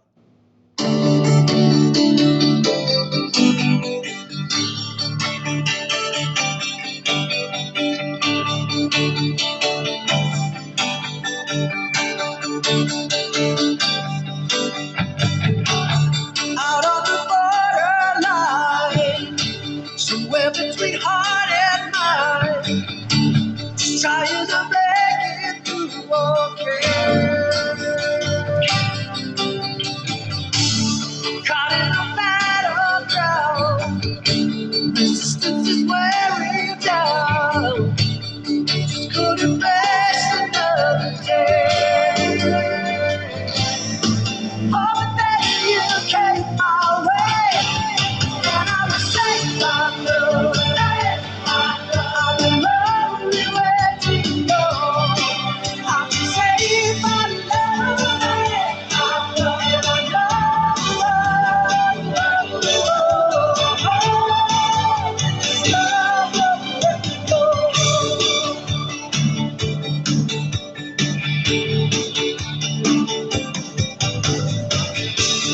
facing the world alone, out there in the rain, I know.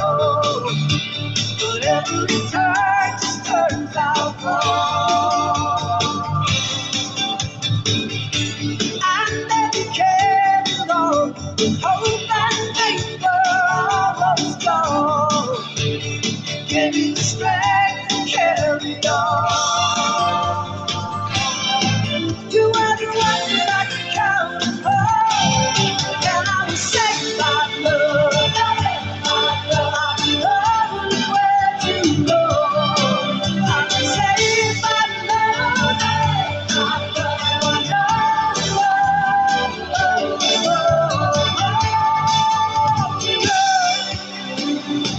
Don't let me go.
So let's save ourselves by with understanding. Okay, let's do another quote from today's batch here.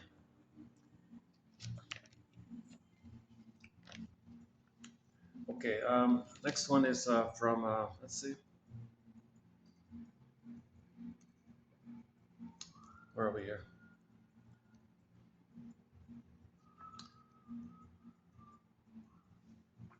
And now a little humorous one here, another joke one here. Analysis, it has been said, is the study of the id by the odd. Okay, the id simply means all of the unconscious, all of the energy in your unconscious. A lot of energy there, like the whole ocean, the whole forest, the jungle, all the forest like that. A lot of energy like that. Okay, and we want study by the odd, right?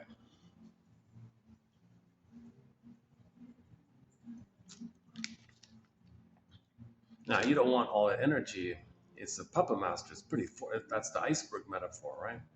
You know, that's the Mr. Freud's famous quote unquote narcissistic injury that we're not even really like truly freely choosing consciously what we want to do. We think we are. We think um, we have this conscious free choice like this. But gee, hold on a second. Wait a second. Oh, okay, good. I thought that was going to be a meeting next. Sometimes they have a meeting in the next room there. Okay, good. So yeah, that's his famous idea that we have this kind of pride like that. Yeah, I decide what I'm going to do. Really? Are you sure? What about choosing your partner? Did you decide that? Yeah, that's true. You got a good point there. I wanted somebody nice. I ended up with somebody who reminded me of one of my parents. What the hell? That's the unconscious did that. So just quickly, the theory by Anne Teachworth from her self-help book entitled "Why We Pick the Mates We Do." That's unconscious. You may consciously want somebody, but you end up choosing somebody who's just like or who has a personality just like the personality of one of your parents. And you go, what the hell? A woman might say, I don't want a husband who has the personality of my mother, but she often gets that. Or a man might say, I want to marry a woman, but I don't want her to have the personality like my father. Um, but that's what they'll get, kind of thing. If it's the firstborn, by the way. So the basic idea is that the child has a couple imprint, and he'll role model himself after one of them.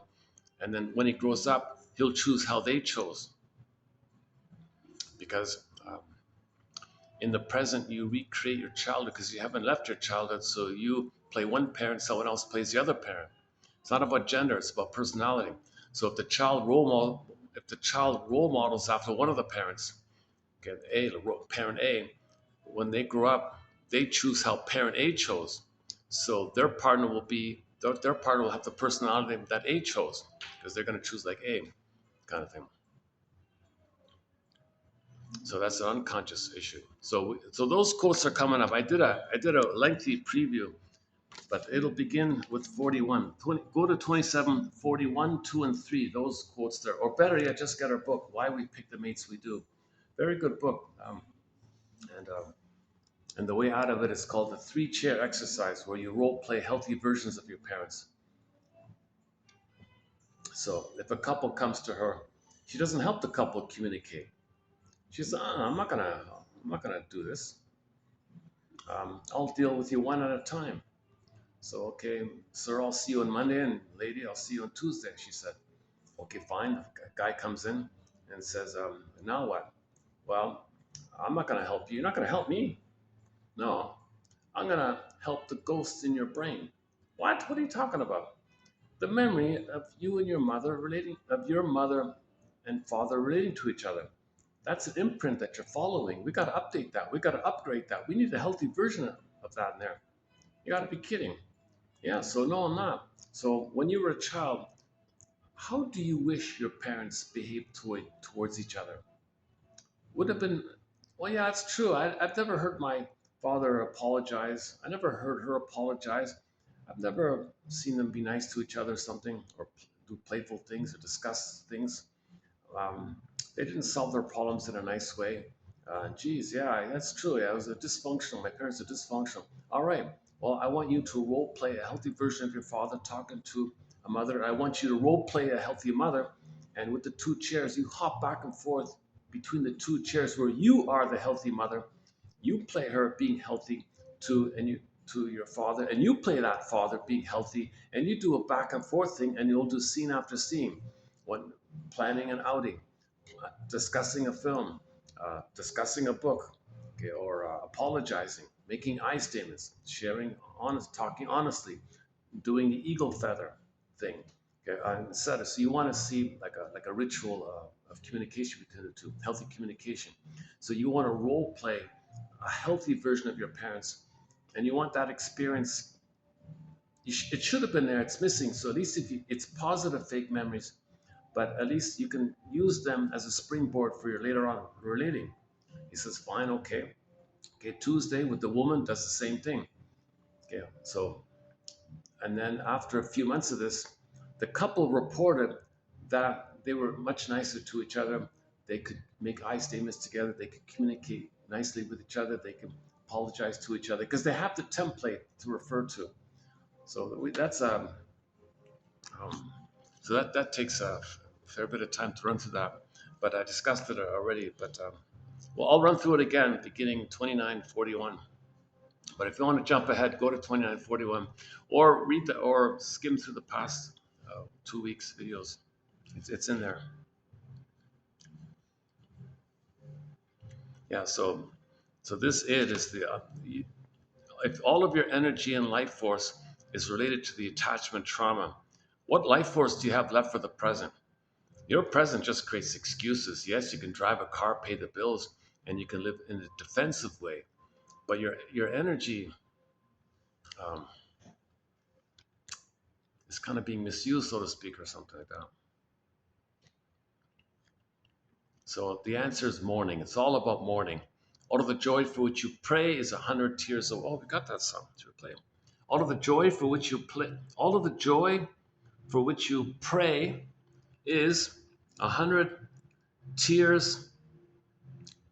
Oh wait, well, it's much easier to play the songs to the laptop. My laptop crashed, so now I'm gonna use my old little phone here. Um, yeah, let's play the song by the singer Vonda Shepherd.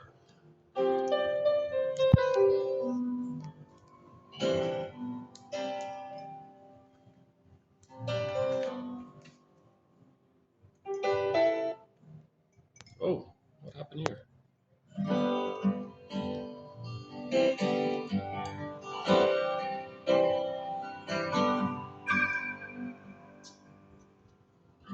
Go ahead and cry now. Just give in to the madness. The only way to feel your joy is first to feel your sadness. Go ahead and sail now. Just give in to the ocean.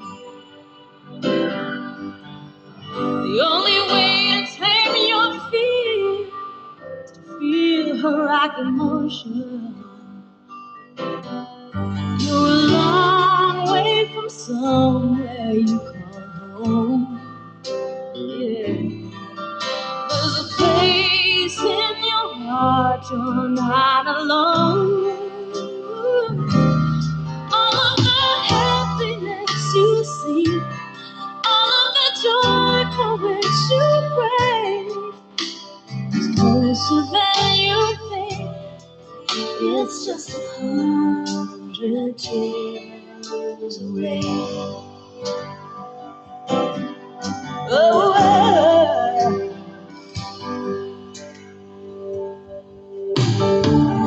go ahead and listen. Just give in to the voices. Think you're backed into a corner. Got so many choices.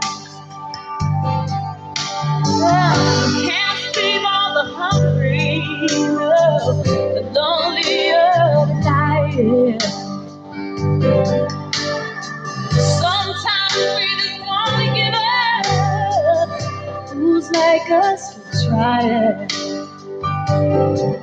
You're a long way from some place you feel safe. Peace of mind comes from just one place. All of the happiness you seek, all of the joy for which you pray, is closer than you think. It's just 100 years. Whoever it is that'll make you feel good. Have if you want it, do that you could. You can have it all, baby.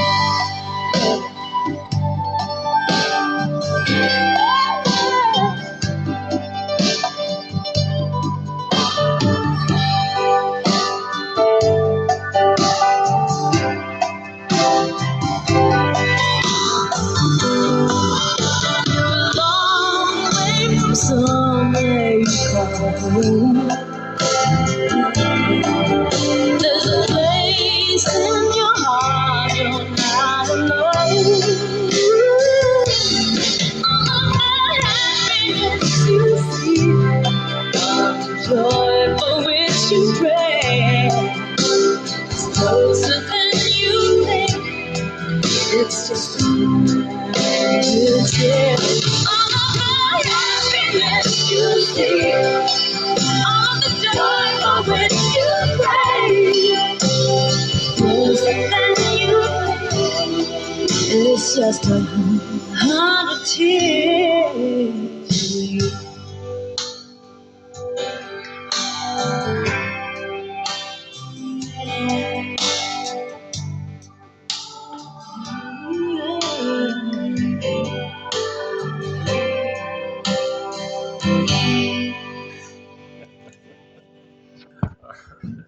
It's been so long since I've played songs, so I'm getting carried away here a little bit. Um, yeah. So let's see, what's the next one here? Psychoanalysis has taught us that every person bears within himself his underworld. It is merely a question whether he has the underworld or it has him.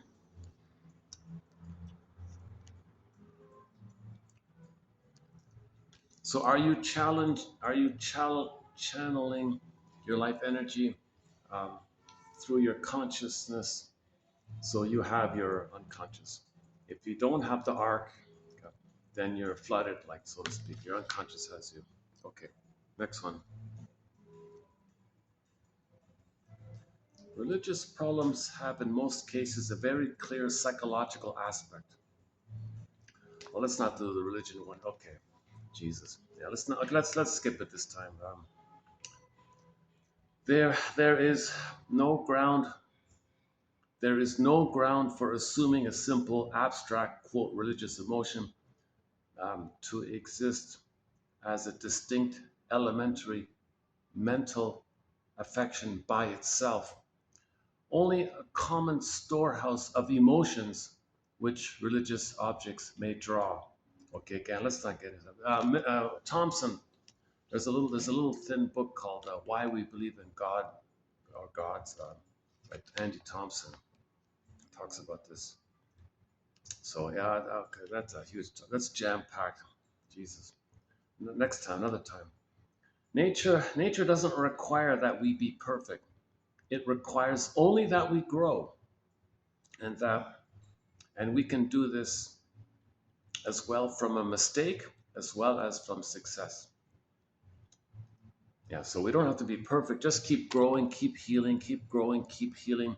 You do it from your successes and from your mistakes.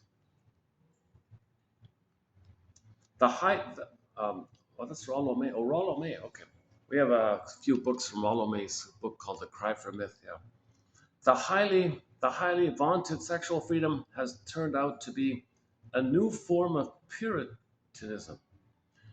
I mean, i.e., I define Puritanism as a state of alienation from the body, separation of emotion from reason, and the use of the body with the soul missing. People are more wary of the tenderness that goes with psychological and spiritual nakedness than they are of the physical nakedness in sexual intimacy. Interesting way of putting it, right? So you're alienated from your feelings like that. There's a puritanism there. No feelings, no feelings there. Next one here. Oh, one from Mr. Young's wife. This is the first quote. This is the first quote we'll have from Mr. Young's wife, Emma Young. But, sorry, for her, okay, so his wife was sort of the power, right? She was the wealthy one, sponsored his work and all this. Here she is here. I didn't know she was also a psychologist. Here she is here.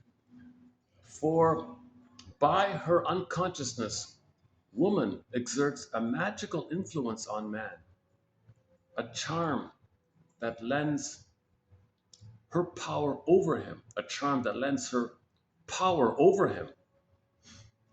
She thinks women really control the guys. Because she feels this power instinctively and doesn't wish to lose it, she often resists to the utmost the process of becoming conscious.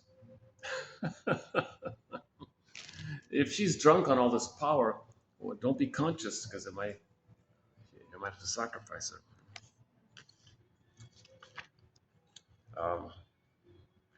The sexually satisfied individual can feel love starved.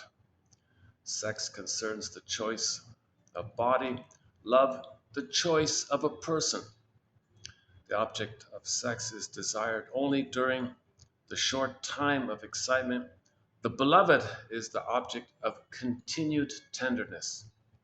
Continued tenderness, that's the love one. Choosing the person as a person, being with the person as a person, that's the love side.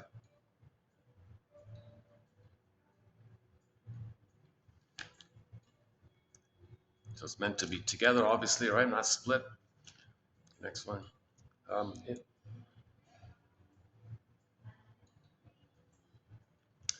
man must achieve wisdom before he can use his knowledge.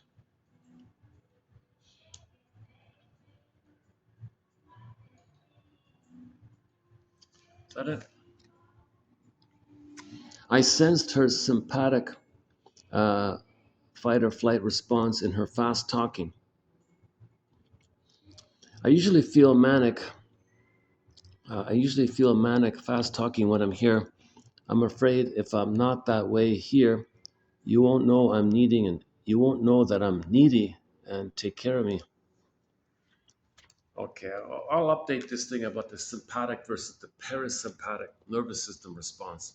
So Janov thinks some babies, if they're stressed out in the uterus, they might be born all revved up with PTSD. That's the sympathetic stress response, constantly on high alert all the time. So they're born with PTSD. Can you believe it? Some babies are born right off the bat with birth trauma or prenatal trauma. Right off the bat, they're born with PTSD. They're always on revved up. They're always hyper alert, hyper vigilant, and so on. So it's not supposed to be like that, obviously. Now, the flip version is that a child can be born with the parasympathetic state where they're always in conserve mode, conserve your energy mode, be more laid back.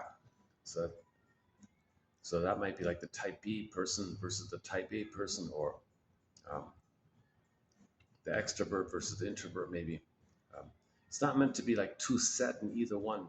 There's meant to be a natural flow between the resting and the doing and that kind of thing. So this woman had a revved up sympathetic mode. So she spoke a mile a minute. Um, she says she's always manic and she's a workaholic and all this fast talking because I'm in a panic. I'm in stress mode or something.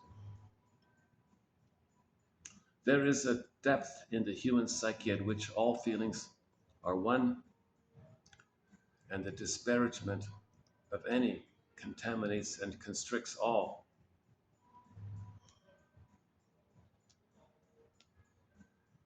That's the diamond one, right? All your facets of a diamond. So you want to accept all aspects of yourself. Don't split it off.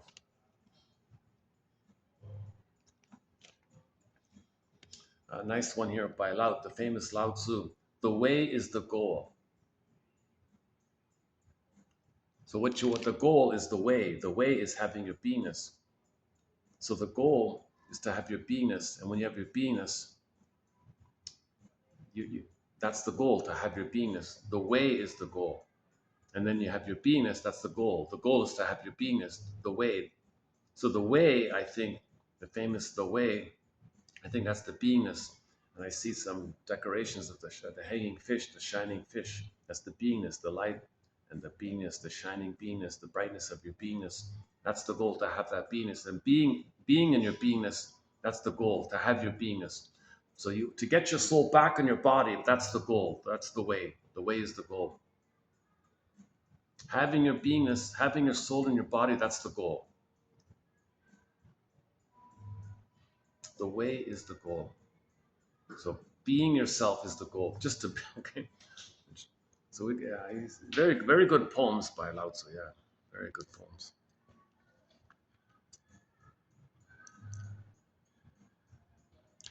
Is that it? Okay. Yeah. Okay. I must confess, this batch isn't. Yesterday's batch was very strong. I thought that we've done some very, um, 98% of the quotes are very strong. Back on occasion, there's a bit of a dip. This might be a little bit on the dip side, right? Let's see. What am I missing here?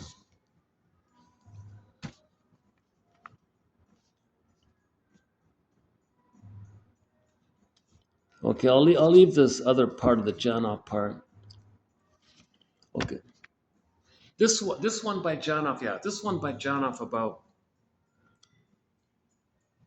I mentioned yesterday the Twilight Zone called the Gabe's Story, the Gabe's story by the Twilight Zone. So this guy Gabe was kind of like this. He didn't want to fix. He was self-defeating. Okay, he wanted to please his mother. See, mother, I'm not successful. I'm miserable. I'm unhappy. That's what you wanted. I'm not autonomous. I don't have initiative. I'm not successful. I'm self-defeating because that's what you wanted. That's what you needed. See, I'm loyal to you. I'm protecting you. I'm saving you. I'm helping you. I'm fixing. See, mother, I'm loyal to you. So he's self-defeating to please the mother. Mother was happy with this. Mother was happy at the child's misery. She loved it because she feels power. She feels control, and she feels that she's a winner in her life, and maybe she doesn't feel like that in outer life or something. So somewhere she's got to feel important. So she suffers the child to feel important. See, mother, you feel important? Is it working? Are you happy? You feel important? I'm miserable. Do you make you feel important? So this guy Gabe was kind of like that. Plus, he had the fantasy that, plus no father was around to guide him and protect him out of it. So this guy was, quote unquote, he called himself Mr. Unlucky all the time. His friends, one friend called him Mr. Failure or something. He was always self-defeating like that. Now his wife kind of got fed up with this, so she was on the verge of leaving him. Things were getting worse for him. So finally he said, why am I in this state? Why is this happening? Why am I always so unlucky? Why do I find these disappointments? Am I creating it? How is this happening? So he really wanted to know what's going on. So he had a real midlife moment like that. So Gabe had a true midlife moment. So the this Twilight Zone episode entitled Gabe's Story, what they did was in the second half of the episode, second half of life, he would have to face this traumatic script, face this imprint, and know what's going on, face this repetition compulsion, face this compulsion, like trying to understand himself, saved by knowledge, saved by understanding. So then, um, so metaphysical idea, right? So he he ended up in some magical place or something, and he said to this invisible, unconscious place, "Hey, what's going on, unconscious place? Why is my life in daily misery like this?" And the voice said, "That's your script. That's your script. I'm out of the script. That's your script. That's your traumatic script. You're going to repeat the script, and we'll give you daily versions of it. Miss Roxanne here will give you daily versions of your daily failures. If you have a complaint, maybe we can tweak it a bit. Or some, no, I don't want variations of my failure. I want to get out of this failure pattern. That's your script. That's your script, like a booming voice like this. No, you're. And you have to face it. I don't want this. That's the way it is. That's your template. That's your trauma. That's you got to repeat. You got to repeat. You got to. No, I don't want to keep repeating. Uh, you, um, so the little test like how determined is he, right? If you try to break free, we won't help you anymore. You won't have any memories, anything. You'll be on your own like this. That's right. I want to cut the strings. I'm a puppet. You're the puppet master. I'm cutting the strings. I want to break free from this. I want to emancipate. I want to play Bob Marley. I want to emancipate myself from mental slavery here. You want to emancipate yourself from mental slavery here. Oh, this is very rare like that. This is your template. You got to follow the template. This is the imprint. This is the trauma you experience. Repetition, compulsion, repetition, compulsion. You got to repeat daily versions of this. No, this is like a mental slavery. I want to emancipate myself from mental slavery. Play Bob Marley. I don't have it on that clip here. Yeah, let's play Bob Marley. Oh, it's copyrighted, isn't it? Is it copyrighted? Emancipate yourself. The redemption. I want to be out of this kind of thing. Um, well, and the booming voice says, well, um, you really want to be on your own like this? You want to break the ties? You want to cut the strings from the puppet master? You're just a shallow puppet. You don't know anything. Well, I'll learn. I'll trial and error. I'll make mistakes, but they'll be my mistakes. They'll be my mistakes. I'll make these choices. I'll self-activate and I'll learn. I'll make mistakes, but I'll grow and I'll be myself. I don't want to just repeat this thing in the past over and over again. All right, and the booming voice slams the door. All right, fine. You're free. Go out. Whew, he's free, right? Then he said to the wife, wait, dear, don't leave, don't leave. Things will change. Things will change. I'm going to start a new business. We're going to get cooking here. And she believed him. He was a very good actor. He was a very good actor, this guy. He really did seem like he's going to turn his life around kind of thing and come from, and no longer placate, no longer have this bitter, sadomasochistic, bitter bond to his mother in the past. He's going to break free from that bitter bond. He's going to break free from the mother script, trauma script with his family like that. So he said to the wife, no, I'm going to self-activate and I'm going to open a new business, hang around here. You put up with so much for me. Now things will be good. She said, okay, I'll stay, kind of thing. So his life was good like that. Eh? And they did it in a pretty good way. That's a very inspirational kind of episode. Fun, inspirational episode called Gabe's Story, one of the better ones. I would say that's a good one.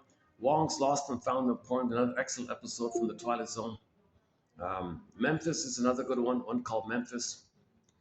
The key to your future lies in your past.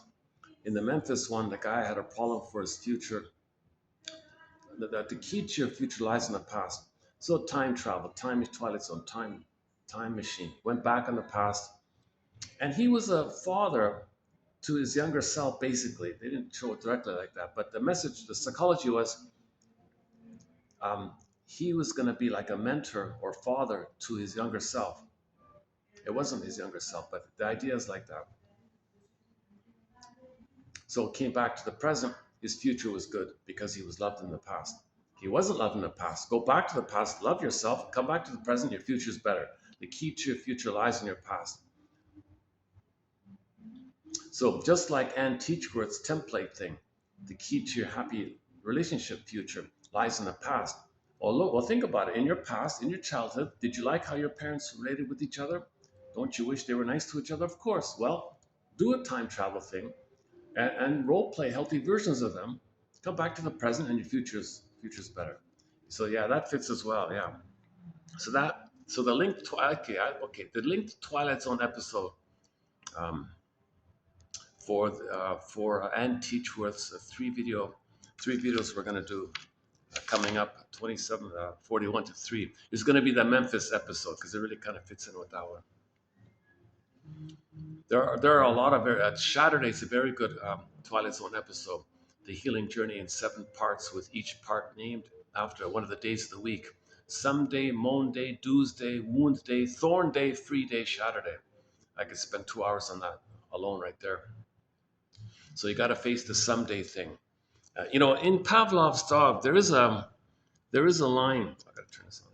There's a line in the song theme from Subway Sue. He says, "Someday soon." So someday.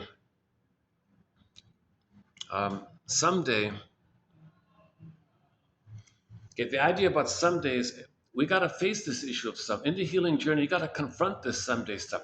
Really, repeating a version of the trauma and is symbolic in the present. I'm going to change the past. Someday, if I pull the slot machine lever, someday I'll get mother's love in the past. Really? Or if you want to protest against your mother, yes, mother shame me. I'll find others to play me. I'll shame them. That's my protest. I'm going to show up the mother. I'm going to expose the mother. I'm angry at my mother. I'm going to protest. I'm going to show her up. I'm going to treat others the way she treated me. Maybe someday I'll get mother will change her ways in the past. Really? Old time machines. Someday a pint of ice cream will be mother's sweetness in the past. Some biscotti, some cookies. Okay, this someday stuff, you got to face this delusional someday stuff. That repeating, like what Gabe was doing, you're going to change the past. No, his life was getting worse. Okay, you can have 20 lifetimes eating ice cream. It doesn't give you mother's love that you need back in the past. Okay, or recreating the disappointments in some form or another. Okay, so you got to face this kind of someday thing. So let's play a bit of the song from Pavlov's Dog, theme from Subway.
Okay, only no one's around.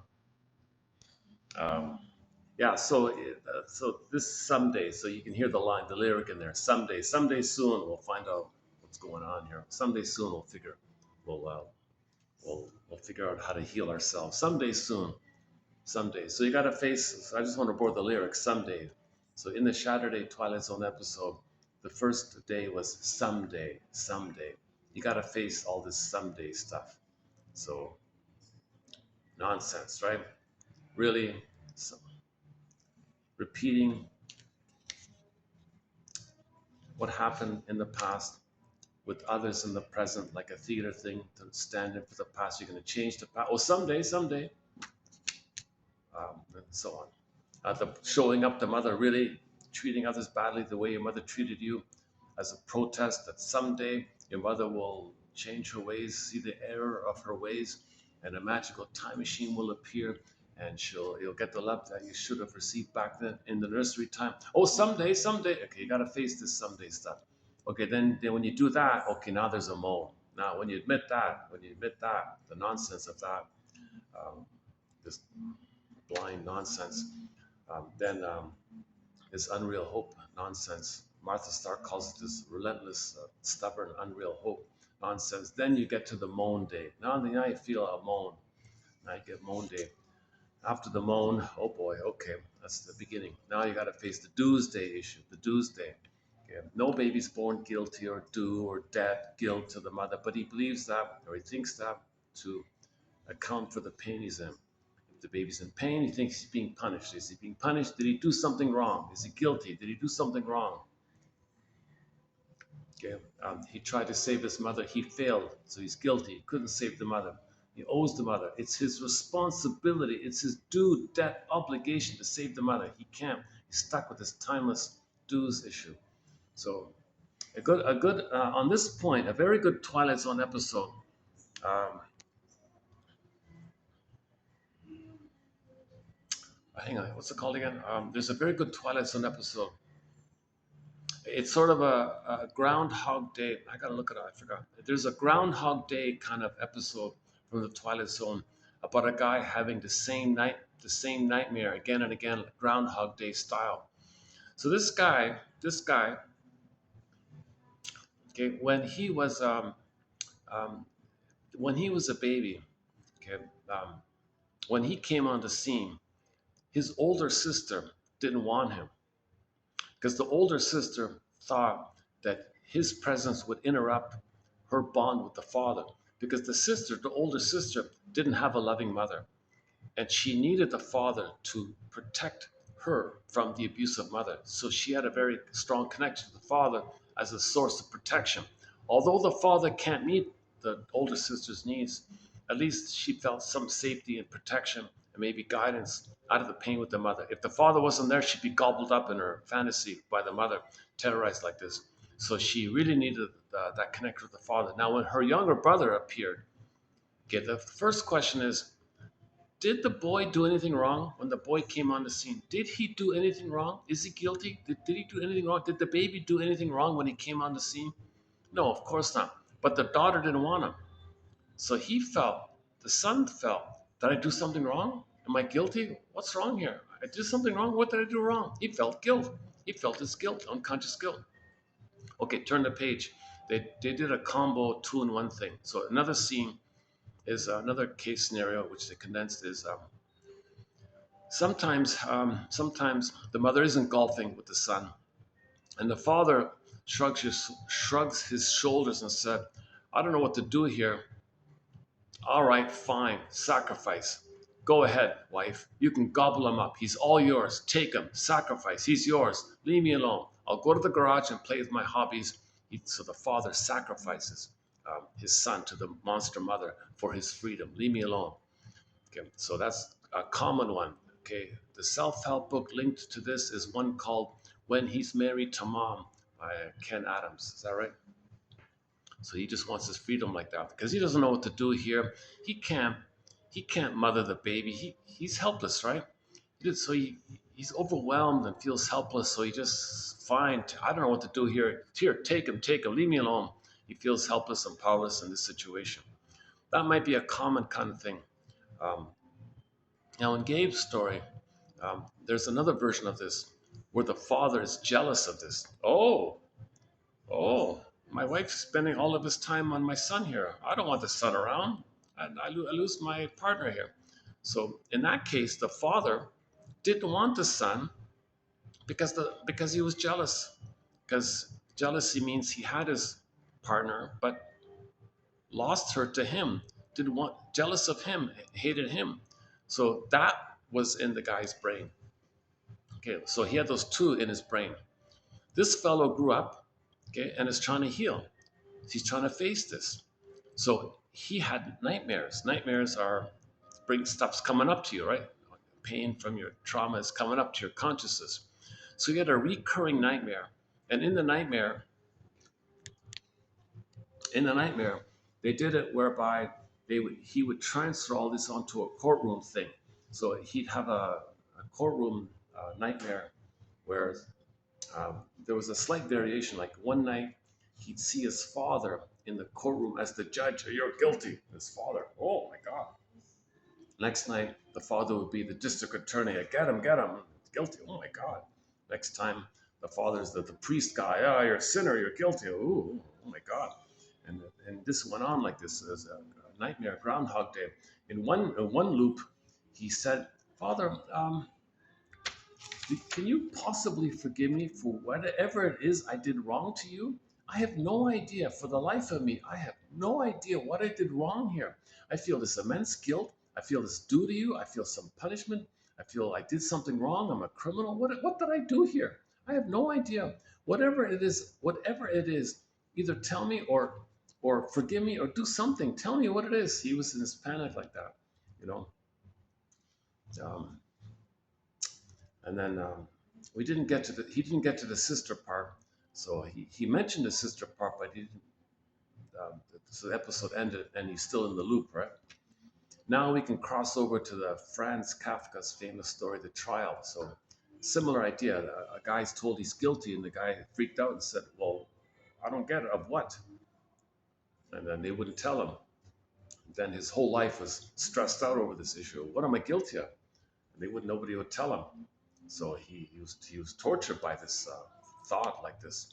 Nobody would tell him. So the idea is you gotta realize no baby's guilty. No baby's born bad, guilty, dead, sinner. No nonsense. This is an awful thing people are saying. I'm sorry to back to the religion. So in psychology, it's from the psychological point of view, the baby's born to have a mother in an innate expectation that the mother will be there, born to be nursed, born to be held, born to have a rhythm of safety, born to be soothed and seen and accepted and loved. I sound like George Carlin. For a moment there, I was reminded of the way George Carlin talks, that kind of rhythmic kind of. You see these little George Carlin clips.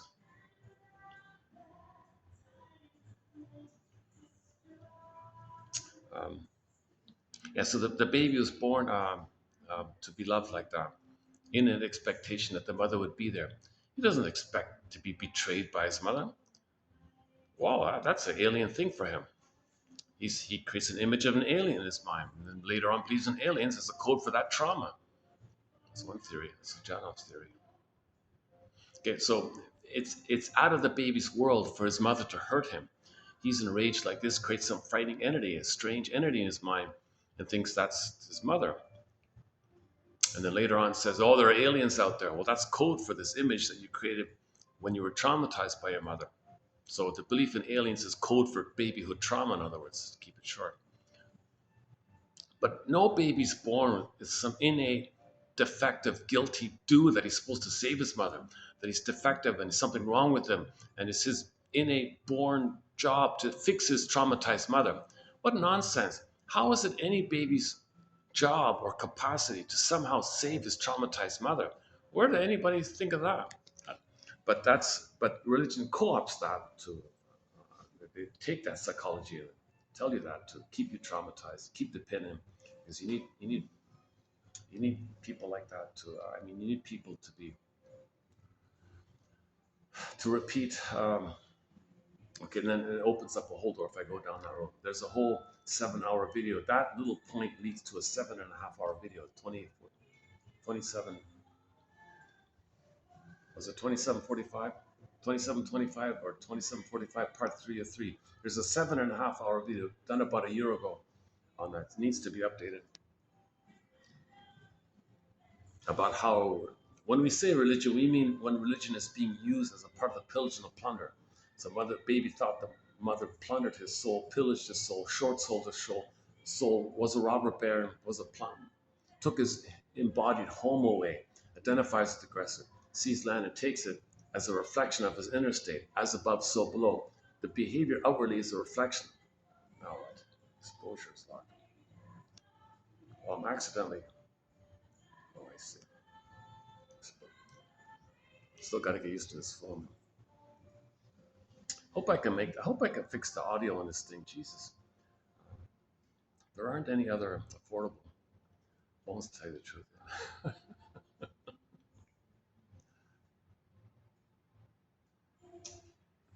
Maybe let's see what time is it. Maybe I'll start to. It's 5:42 here. I might try to wrap this up maybe in 10 minutes or something like that.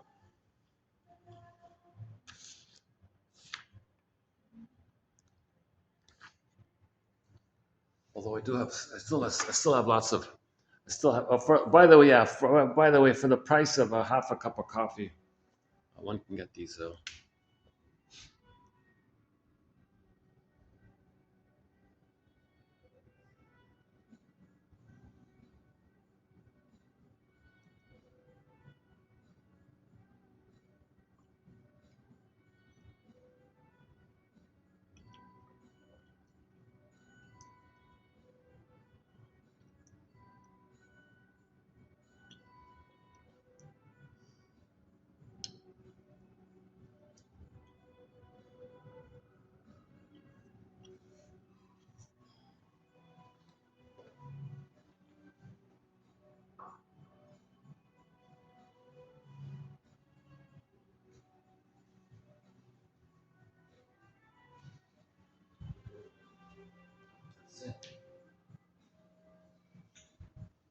Okay, it's okay. We're doing okay here. All right, good.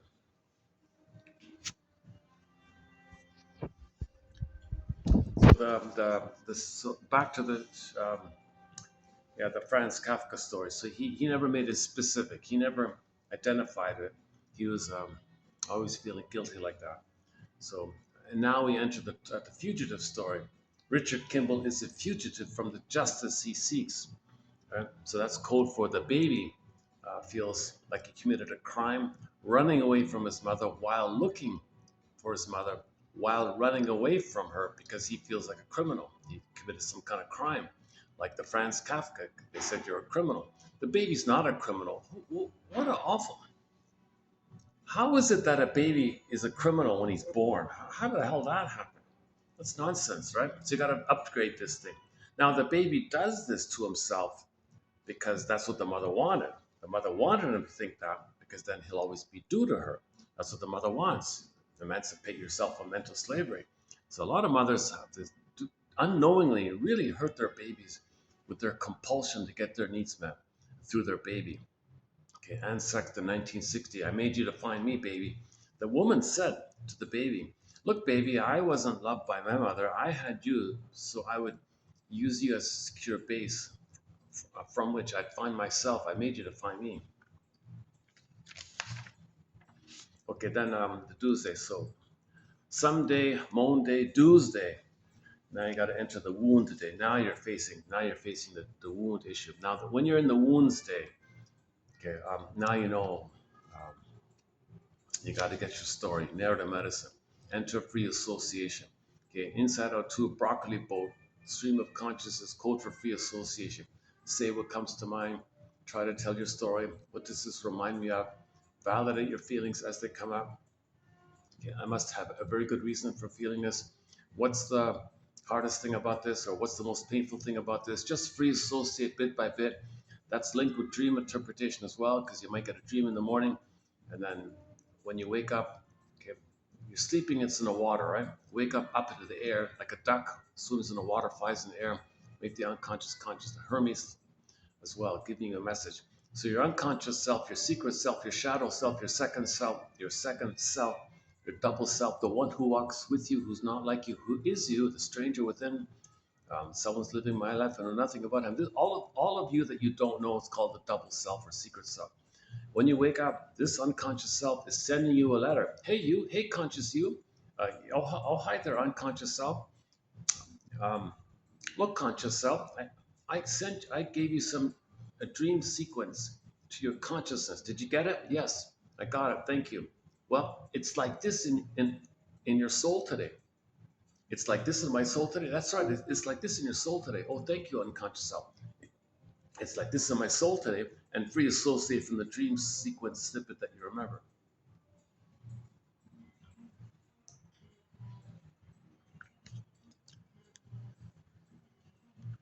Um,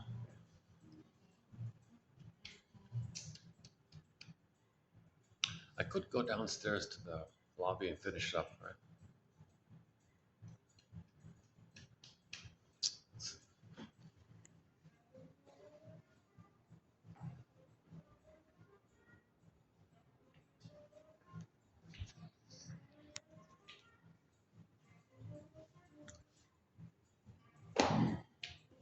Okay.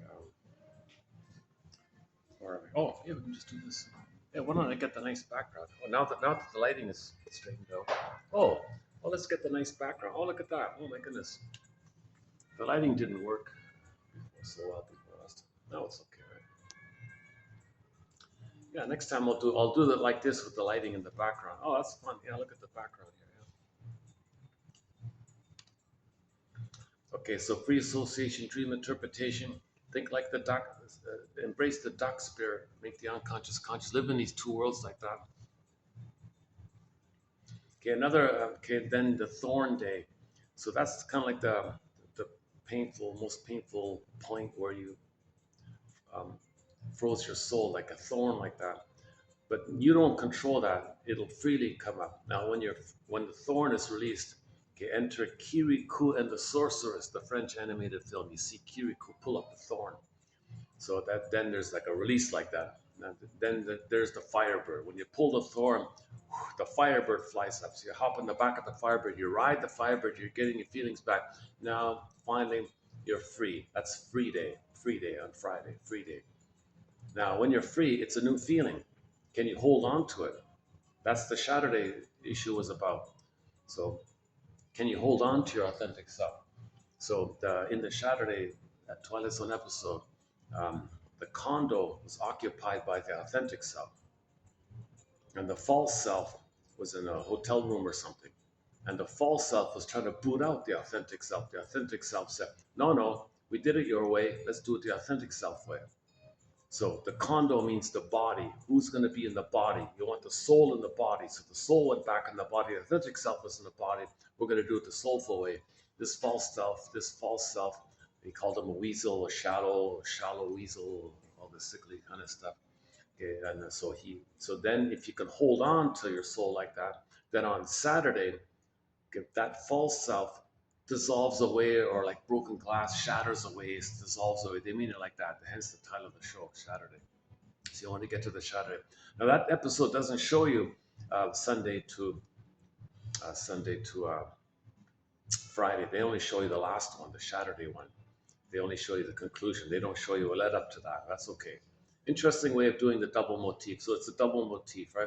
And they use the same actor to play both the weasel and the authentic self. Pitiful, miserable choice of actor. It didn't convey the spirit of it, but the idea was sort of there. So just, it may have been a little cynical actually. Um, you were a failed narcissist. Now I'm going to be a better narcissist. I'm going to be an authentic narcissist. You're a failed, empty narcissist. I'm going to be an authentic narcissist. I think they were kind of cynically on purpose or by accident. Oh, should I? Oh, maybe. Oh, let me double check here. I see some guests taking a look here.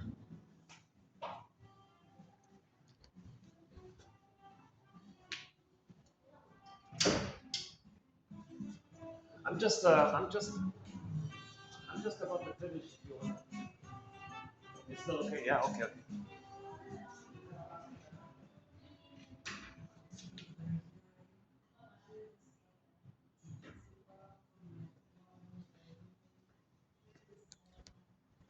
Okay, guests are pouring in. Let me wind up here in a minute.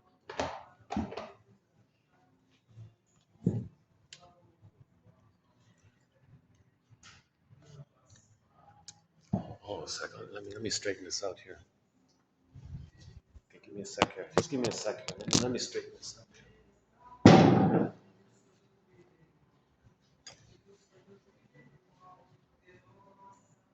All right. There we go.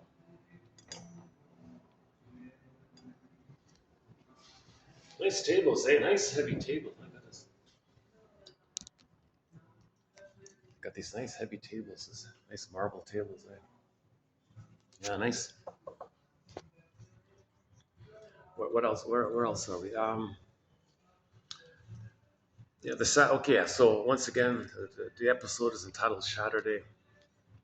It's actually there was the pilot for the reboot, the revised, the first retake of the Twilight Zone, season one, episode one, Saturday.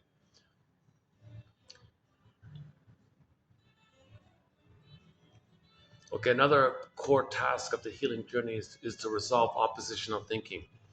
You got to get out of this jungle slogan thinking, okay, adversarial thinking, oppositional thinking, either or thinking. This is all traumatic thinking. The baby's in survival with the mother. So everything's jungle slogan thinking, either or thinking, adversarial thinking, oppositional thinking, my greed or your greed. This is jungle stuff like that. Always think in terms of survival because breastfeeding and feeding with the mother is a question of survival for him. Okay, if the mother's there, fine. Mother's doing it wrong. Mother's a monster. He's a goner. Makes up a goddess. So that's the etiology of either or thinking from the trauma of the psychic splitting that the baby engages in to cope with the frustrating mother. So you got to upgrade this kind of thing. It's not either or. You got to find the third side of the coin, the golden mean, the middle way. Okay, the third side of the coin, vertical thinking, three-dimensional thinking. So you gotta get to this both and kind of thing, the diamond with the facets kind of thing.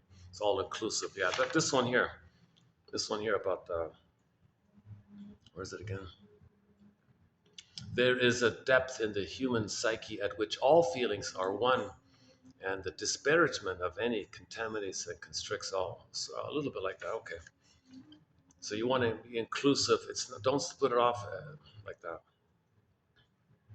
So everyone loves or cries for love. Give the mother tr- maybe did kind of love you a little bit, even though she couldn't. So it's a little confused like that. Tolerate the ambiguity and the confusion a little bit by seeing the two sides of the story. The famous expression, every coin has two sides. Well, you look for the third side of the coin that holds those two sides. So that's upgrading from either or to both and. When you get the both and, then you get your beingness back. You don't get your beingness, you don't get your soul back in your body if you do adversarial thinking. When you resolve adversarial thinking, your soul can come back. So in Inside Out 2, you saw the conclusion. Now you don't see Baba Yaga and the Firebird like that. Well, you see the orbs rushing. That's the Firebird, the orbs rushing. But you don't see Baba Yaga with the test. But you see the test at the end where it's either or. So Radi had the two opposite sides. So you have to hold the two. And then the beingness came back. She became embodied. She had the soul in the body. She was embodied, shining fish. Okay, and then she calmed down, and the coach saw this and said, "Oh boy, we want this presence on the team. Everyone feels safe. They can think better. They're a better team." So she got the scholarship like that. Okay, next one is the seeds. You got to divide the seeds. So Baba Yaga had the task to divide the mountain of seeds into two piles. So that means discerning real feelings versus sham feelings, blowing off steam feelings, defensive feelings, fake feelings. So just related to your neurotic pride, your hubris pride, narcissistic pride, that kind of sensation. It's more about sensations and visceral sensations of the survival area versus the genuine feelings of the beingness. So can you discern what's real versus what's defensive? A lot of people think they're defensive feelings. That's the real feelings. No, that's your reaction to your defensive needs not being met. But what's underneath the defensive things? That's the real feeling. That's the seeds one. Okay, you got to study defense mechanisms. That's the trickster energy, projection, identification with the aggressor, reaction formation, and a few others. So you got to also um,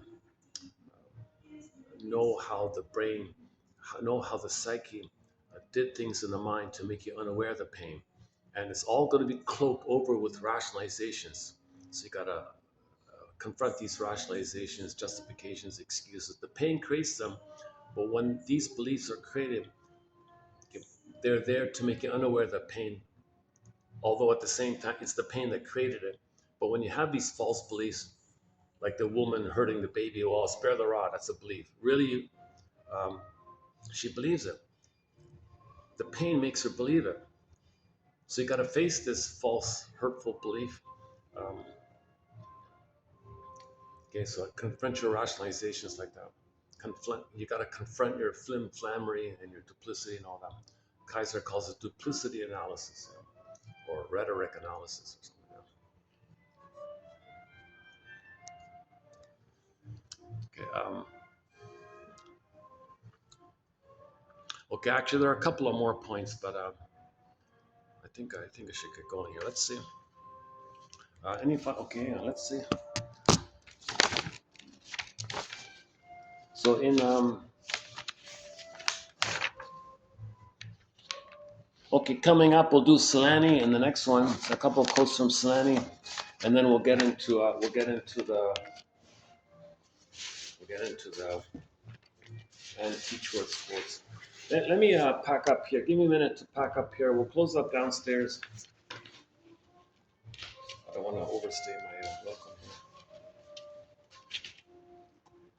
Okay, we played enough songs here, so we'll leave it with the songs.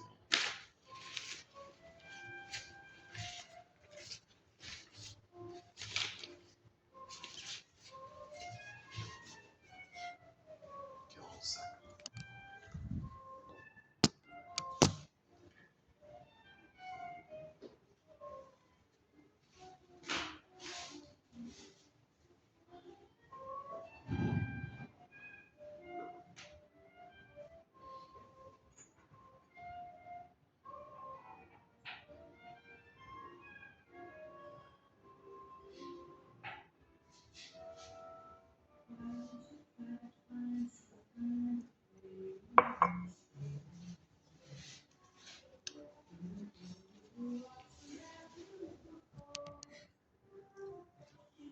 See, some people might want to, a group might want to use this. I don't want to be here.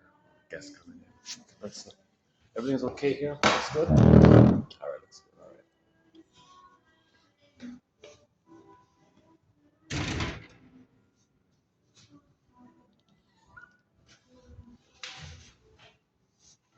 Actually, could I use this? I thought they were going to use this.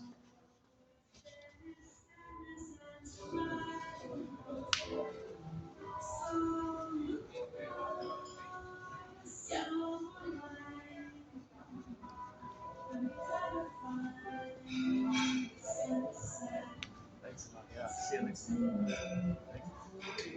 How are you?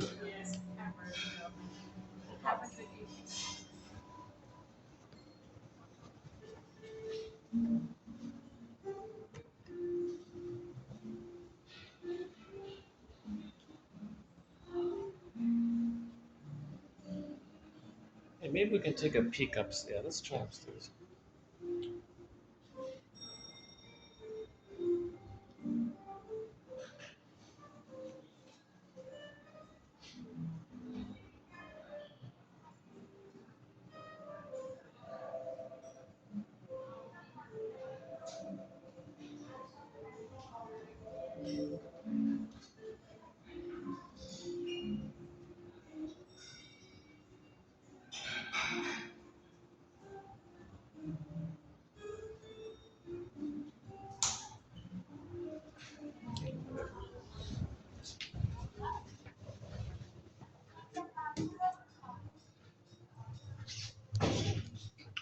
See if we get lucky and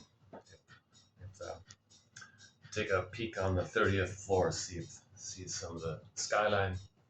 Hold a second.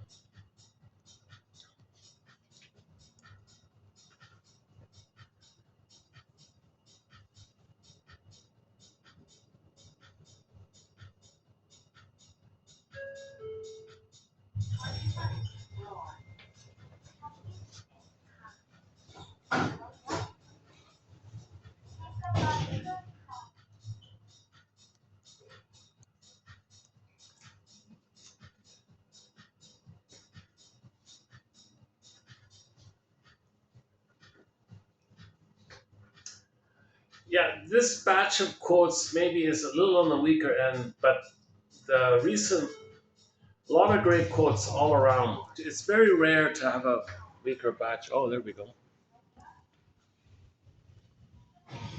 Let's see.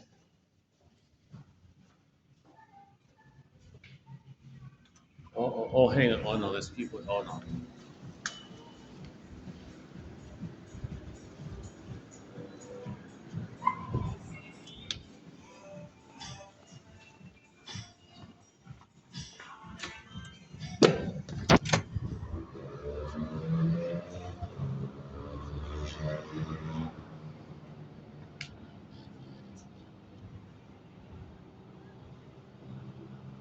A little cloudy here, eh?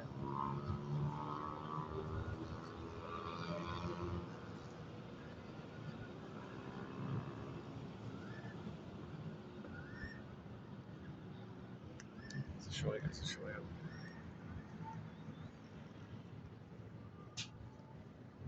Let's hang out here for a bit. There's people. I can't use the pool part. There's people in the pool part. This is the little balcony. This is the little balcony part associated with the fitness room, but there's people in the fitness room. So that's southbound. Um, so the South Pole is that way.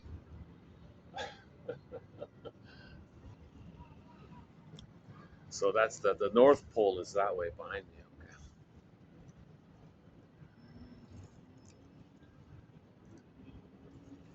I don't feel like I really crammed in as much material as I usually try to do. I feel like I'm little skips here and there.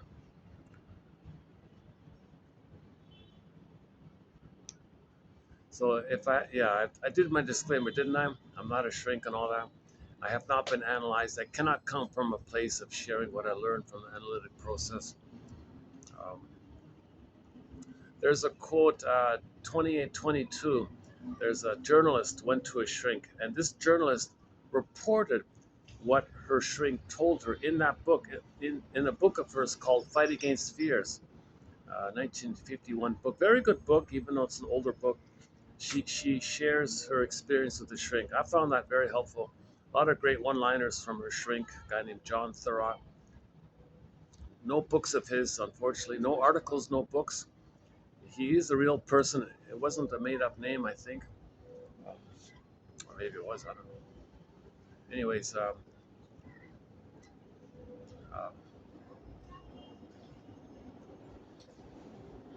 yeah. So I'm not a midwife, doula, nutritionist. I'm not a historian, cultural anthropologist. Um, oh, well, these smokers are pretty messy, eh? My God, they leave all their things all around. Janov thinks smokers are that that the Janov asks a question when a smoker reaches for the cigarette. Do they know they're in pain, looking for a tranquilizer? But Ullman and Paul say how it works is it's a magic wand to hypnotize themselves to bring up the fantasies of their blissful little god, and that's the safety place, like that.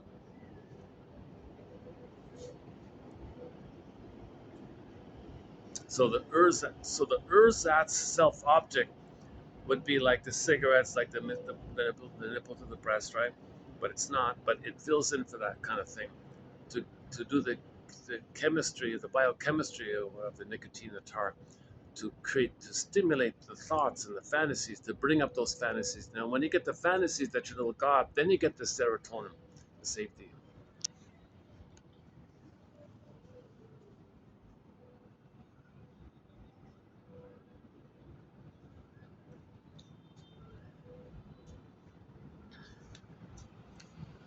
Yeah, so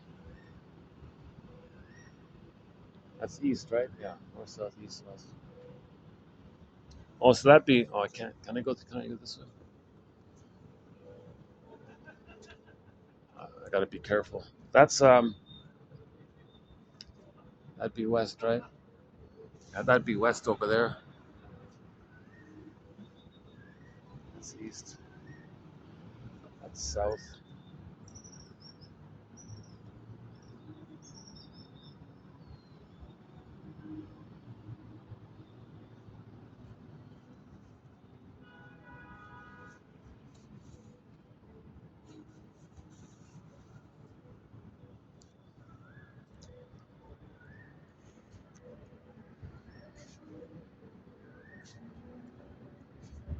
Some guys are on the treadmill there behind me.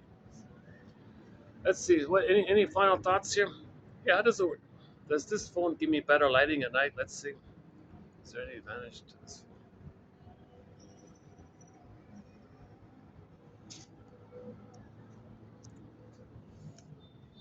Yeah. So my disclaimer. So you see my anxiety obviously all the time throughout the video, with all my ums and ahs and stops and starts and self corrections, and really it's quite a lot. I know. That's too bad.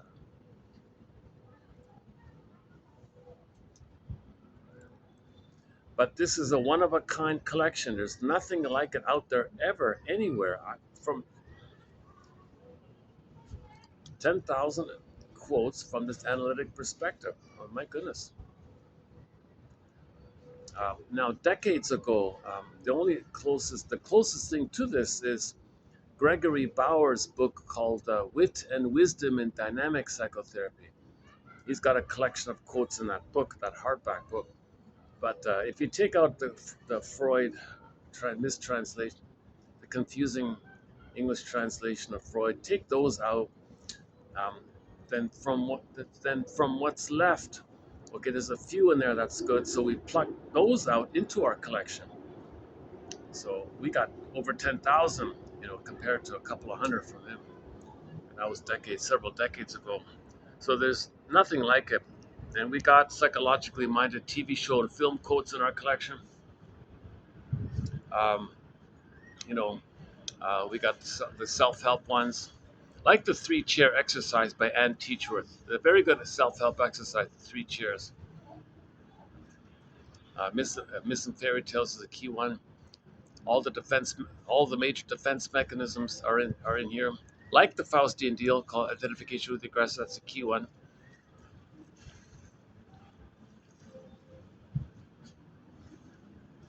Maybe I should get going. Let me. Yeah, okay, it's getting busier. Let me go to the lobby and close it up. Hold on a second.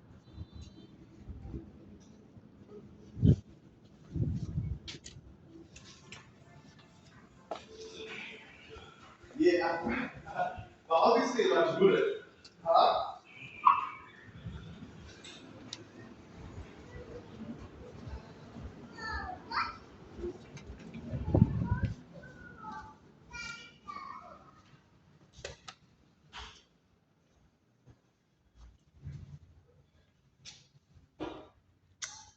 I've still got all this caffeine in me.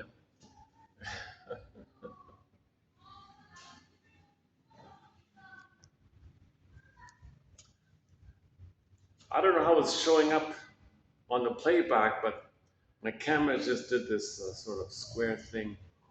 Um, just good.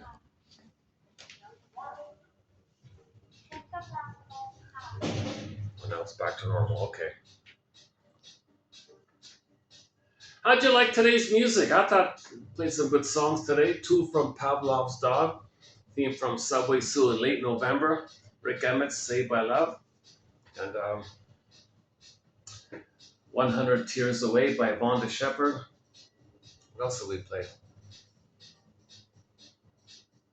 Oh, we didn't play our theme song. Yeah, Katja Epstein's German cover of the song Windmills the Mind. That's our theme song. We'll play it next time.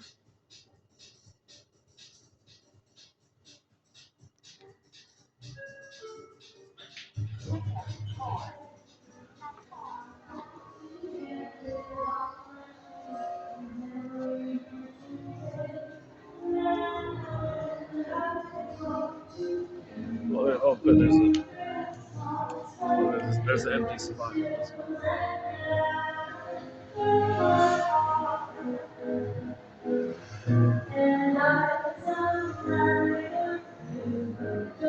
that a live musician? Oh, they have a live musician here. The keyboardist and the singer.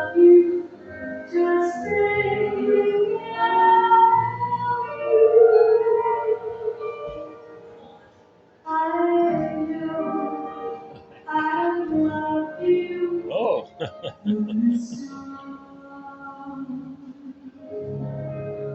All right.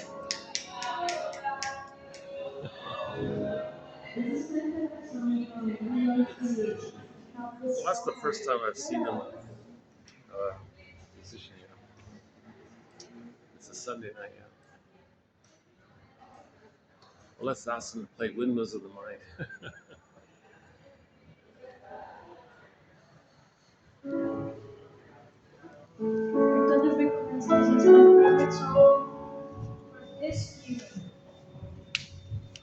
Hope you're enjoying it.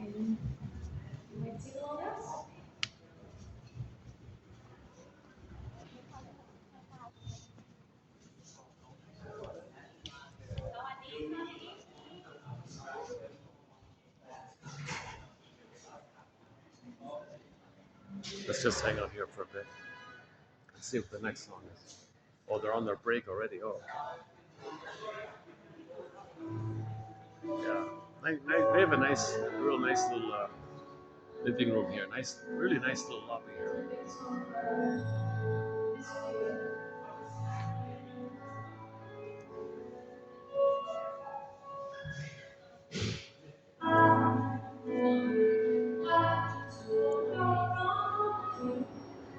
I don't know this one. She just woke up from a dream.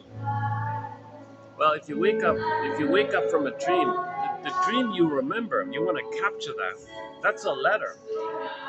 An unanalyzed dream is an unopened letter. If you get a letter from your soul, don't you want to read it? So if you wake up from a dream, like she says, you want to like note that dream you had. TTAQ. Give the dream a title, theme. T for title, T for theme, A for affect, and Q for question. See if you can make up a question that you think your unconscious self is asking you. It's like this in your soul today, it's saying. It's like this in my soul today, and then free associate, unpack it a bit. And keep in mind that in the unconscious mentation, there's no time, there's condensation, displacement, things can flip and shapeshift and morph. That can mean that can symbolize that. So it's kind of coded a bit. You gotta unpack it by free associating.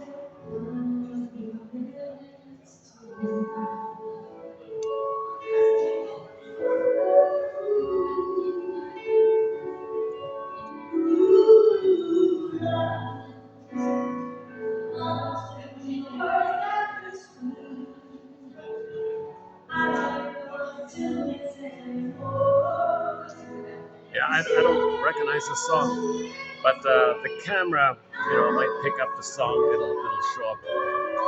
Oh, something new. Something I noticed with this new phone. When you click the more link, it shows you the songs. It gives you like a link to the songs that featured in the video. So you'll see those songs mentioned. You'll see them listed there. That's something new with this thing.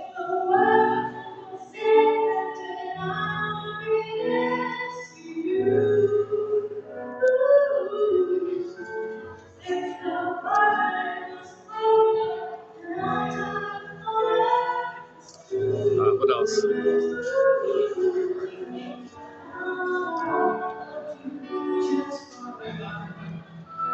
The TV show quotes. That's a fun thread in our collection. Route 66. Go to $25.99 for the Route 66 quotes. Recently, the Harry's Law show. I mentioned previously. There's a guy who had a midlife moment in Harry's Law.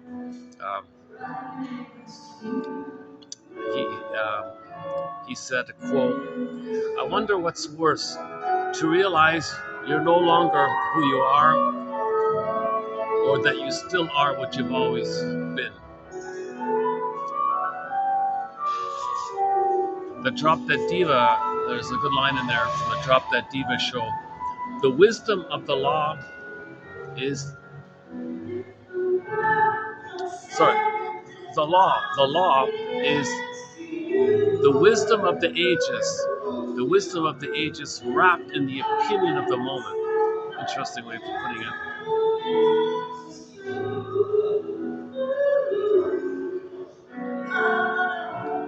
Um, in the WKRP comedy show, there's a funny scene where we learn about how there's a very wealthy the manager of the radio station, a guy named Arthur Carlson, right? We learned that his mother owns a bunch of stations, but she sets it up where she deliberately wants her son's station to lose so she can make more money on the other stations. Johnny, the disc jockey, sees all this and is and sees how the son feels in pain because it's designed to fail, right? So the station that um, Arthur runs is designed to fail so the mother can make more money on the other stations. And the son is feeling badly like this. And Johnny learns this, and his line was, "Oh my goodness, a mother's love, it's just so touching. It's just so touching." So she didn't care about the son's misery. I mean, the son's unhappiness. She just thought about making money, right? And used the son as a pawn in her financial game or whatever.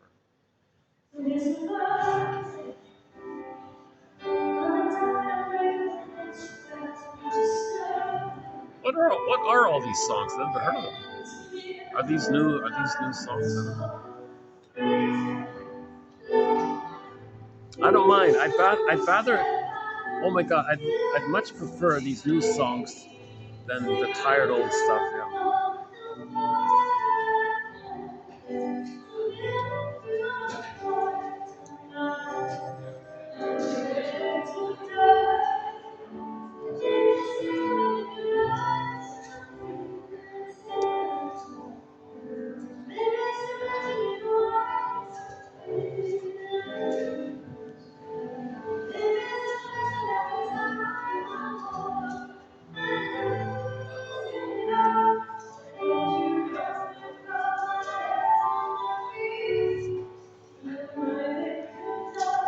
Oh, this is, yeah. Now I know this song.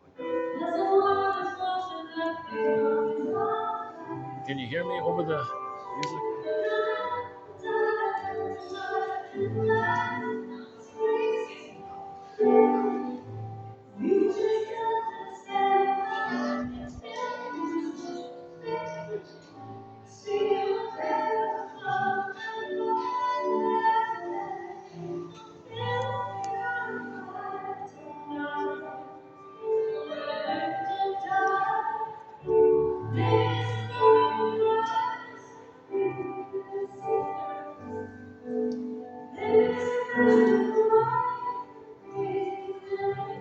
I mentioned the Steve Behrman joke about the pigeon.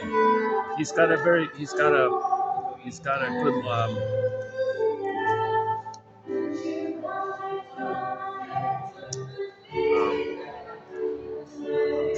somebody asked him a question. So, Mr. Behrman, are you a, like, he asked an either or question. Can you do both and? So his answer was to the question, are you an evolutionist or a creationist? Come on, which is it? Take a either or. Come on. Oh, I believe we. I believe in both. I believe we were created to evolve.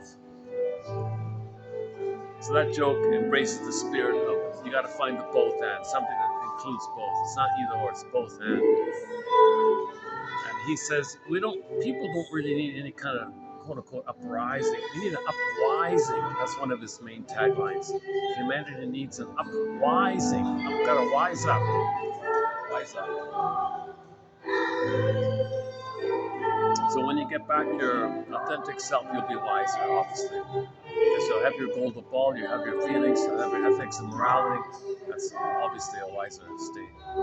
Rather than the jungle slogans of the amygdala.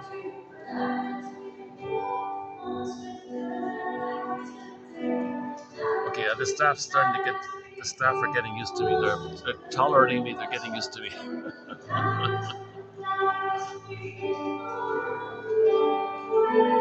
I agree. That's good. Yeah. Some hotels are friendly. They're a little, some hotels seem to try to accommodate everybody.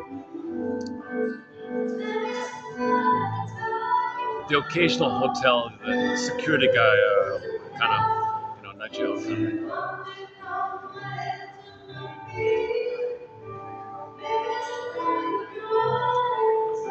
Yeah, I'm familiar with the song, but I don't remember the name of it. It'll show up. It'll show up on the YouTube. YouTube will tell you what it is.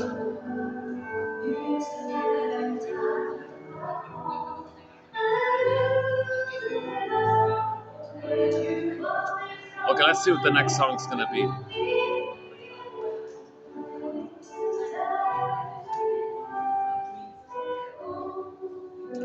Um, any closing thoughts here? Another uh, comedic line by Steve Behrman is, "We can all live like nomads, where I know mad at you, you know mad at me." See, traditionally, the first part of the joke creates benign tension. Not too much, just a little tension. When you get the answer, you feel safe because you got the answer.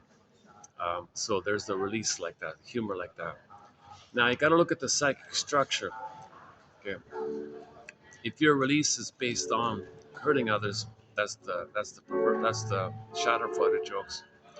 But if your release is more playful and that's the depressive business. So James Grosstein, uh,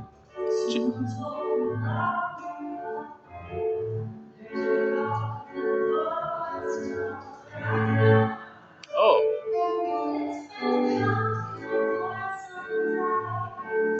I want to know. Oh, have you ever seen the rain? Yeah. Okay, here's a famous song. I want to know. Have you ever seen the rain? I want to know. I want to know.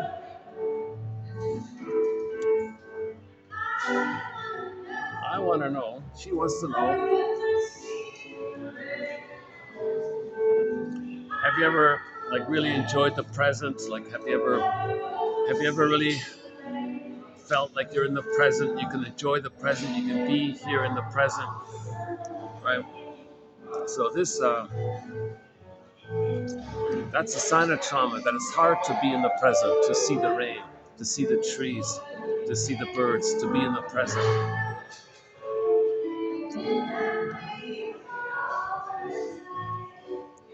So some people can go through their whole life in a trance, in a swoon, and never really see the rain, never really see the present.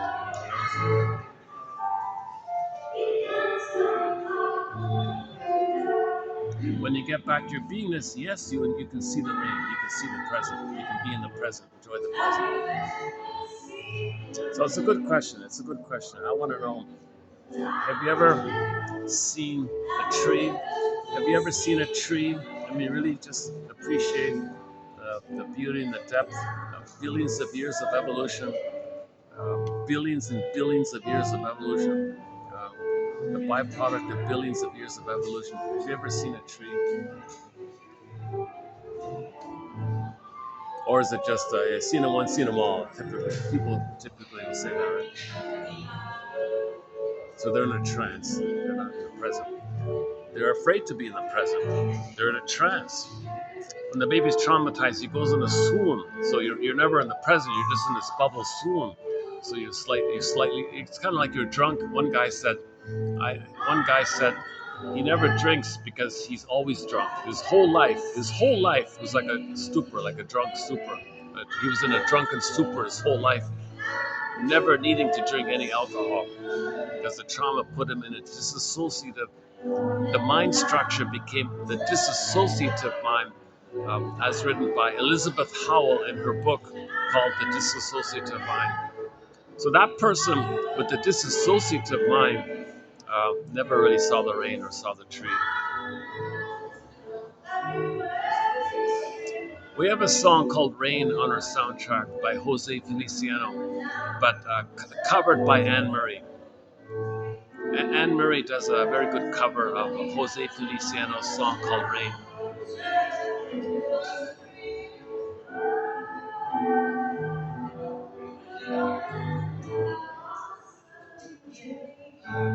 Yeah, this is one of the coziest, cutest lobbies around.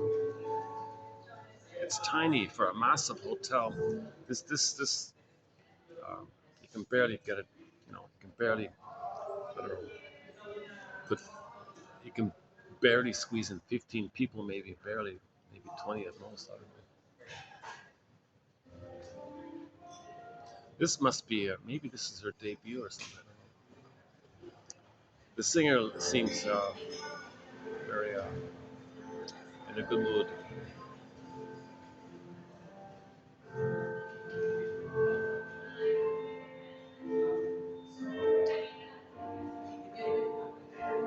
While wearing a blue dress. Isn't there a song about a blue dress? No New Year's Day. Oh no. Okay. This is a tired old song. Yeah.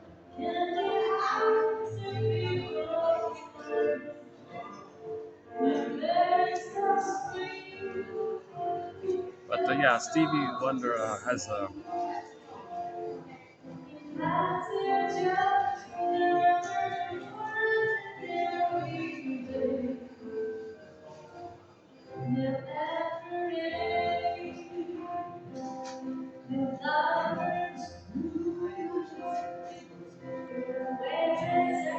Well, want to see her sing?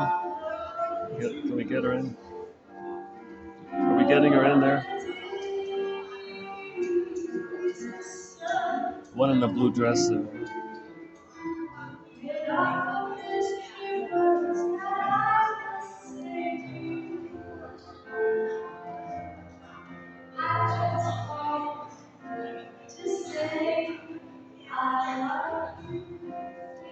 Well, that's nice, right?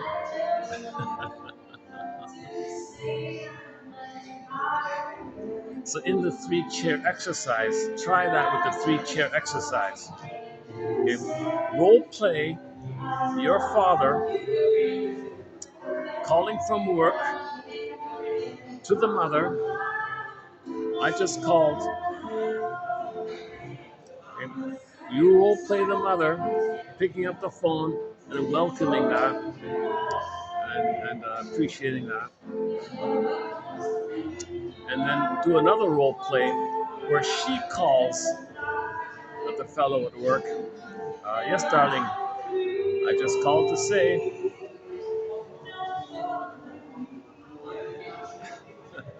So that could be like you can use this song as a prompt to do a role play where your parents call each other just to say they love each other.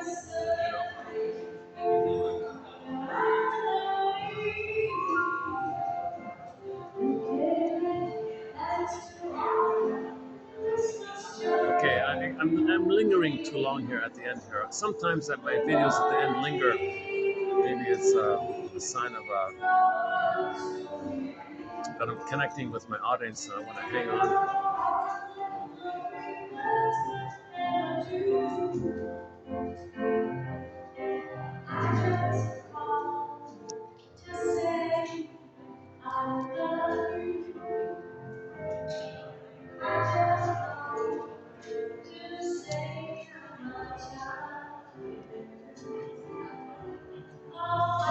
Yeah, so when you role play your healthy parents doing this song, I just called to say I appreciate you and I care about you, like that. Imagine a child seeing that kind of thing with their parents. Imagine how when he grows up, how that'll influence him. if he had that kind of experience. Now, chances are he didn't get that kind of experience. So in the exercise, you just kind of role play it to have it in your mind somehow, and then it can influence you in your future. The key to your future lies in the past, says the Twilight Zone episode Memphis. A very good episode, Memphis. I would say my favorite, I haven't finished the thing yet, but so far my top three favorite episodes are Wong's Lost and Found Emporium, Gabe's Story, Memphis. The comedian one's pretty interesting. Take My False Life, Please. It's a comedian one.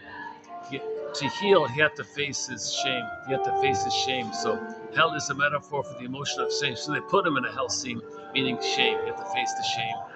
And so there's a whole topic on it. Saturday was okay. To See the Invisible Man is not a bad one.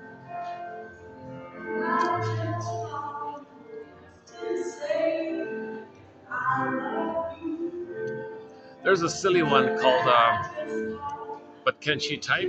About the secretary having a fantasy that she's a rock star being a secretary.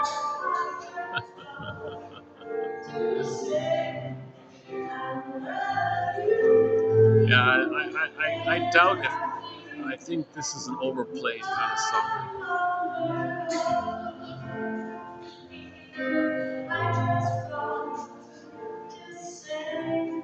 Well, for me, anyways. Yeah.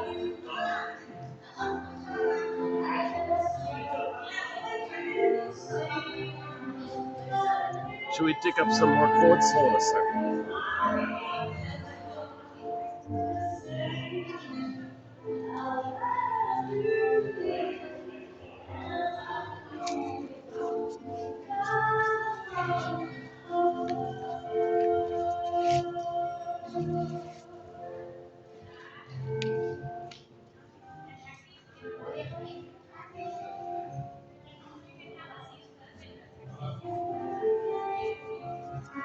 Oh, here's that quote I mentioned about the lawyer. There's a lawyer guy, a lawyer, a rich, lawyer, wealthy lawyer.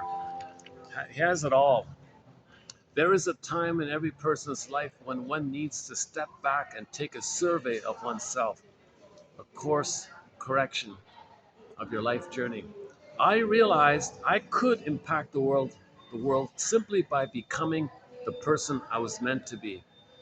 So maybe that's the best thing each person's got to do. Become the person you're meant to be, and the world will be better for it, right?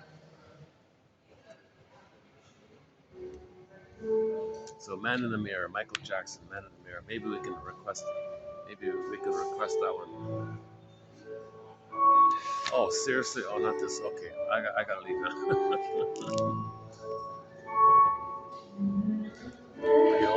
Let's wrap it up. If they're gonna keep playing these kind of sappy songs, I'm gonna have to wrap it up.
Okay, let's just, oh, look at that. I get light here.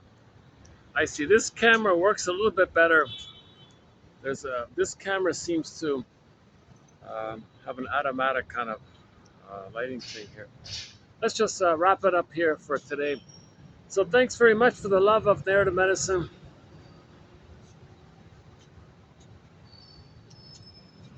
Let's try over here.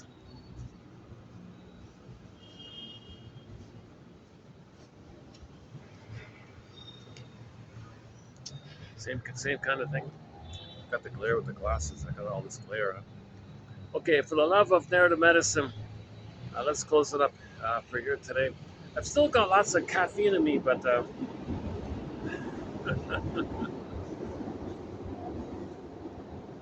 let's wrap it up over there. Okay, hold on a second.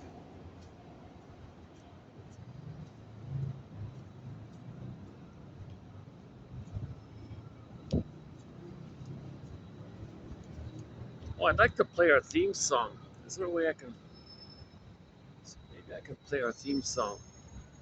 Let's see. Hold on. Let's see if I can set up somewhere.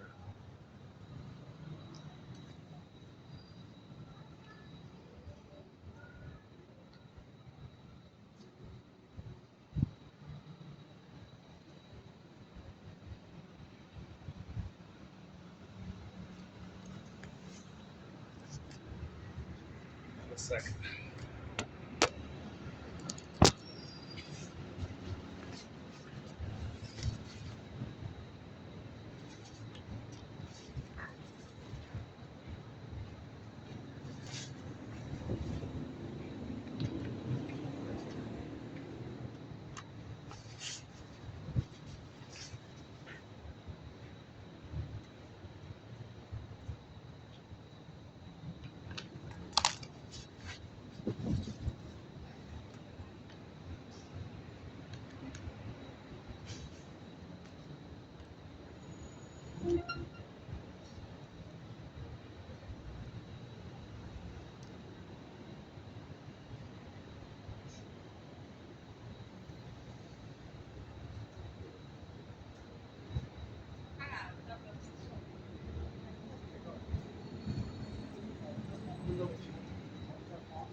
I'm trying to get this. Oh, here we go. Oh, here we go.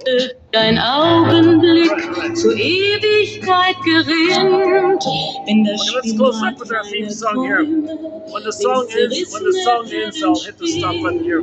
und sich leis zu drehen beginnt. Okay, you're gonna hear our theme song. This is Katja Epstein's German cover of the song Windmills of the Mind, which is our theme song here. So I'll just close it up when the song comes to an end. So thanks very much for the love of narrative medicine. Our theme song, Windmills of the Mind by Katja Epstein.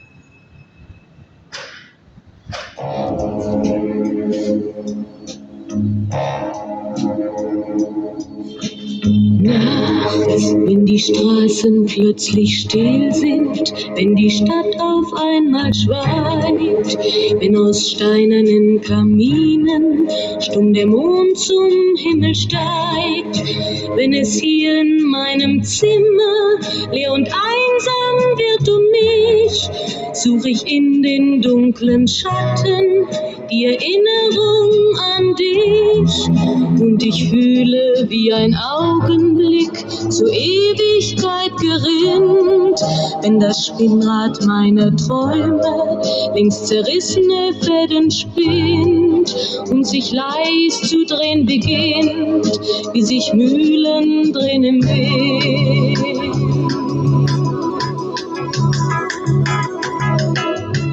Und es kreisen die Gedanken, ohne Anfang, ohne Ziel, wie die schnellen Wellenringe, wenn ein Stein ins Wasser fiel, wie ein Kreisel, den die Peitsche übers Straßenpflaster treibt, wie Spiralen, die ein Adler in den Abendhimmel schreibt. Und ich fühle, wie ein Augenblick zur Ewigkeit gerinnt, wenn das Spinnrad meiner Träume längst zerrissene Fäden spinnt und sich leis zu drehen beginnt, wie sich Mühlen drehen im Wind.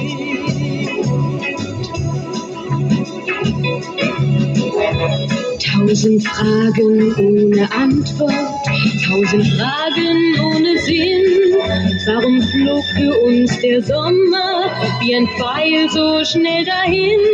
Hat der Herbstwind gar die Spuren unserer Liebe schon verweht? Wenn erst weiße Flocken fallen, ist es dann für uns zu spät.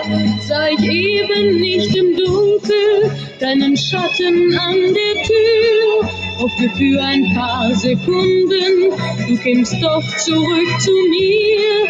Doch warum sich selbst belügen? Längst ist meinem Herzen klar, dass der Pulsschlag dieser Hoffnung nur mein eigener Schatten war.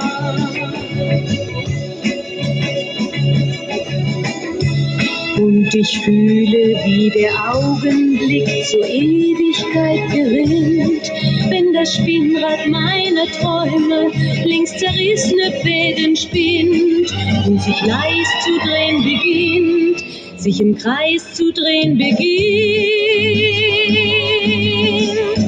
wie sich Mühlen drehen im Wind, wie sich Mühlen drehen im Wind.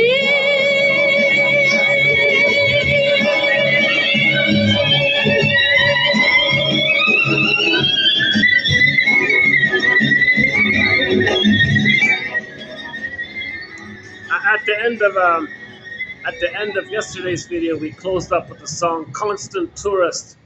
Now, what do we close up with that final thought as well? So 1,000. So these quotes maybe can help one to no longer feel like a constant tourist to themselves. For the love of narrative medicine. See you in the next video. Thanks very much.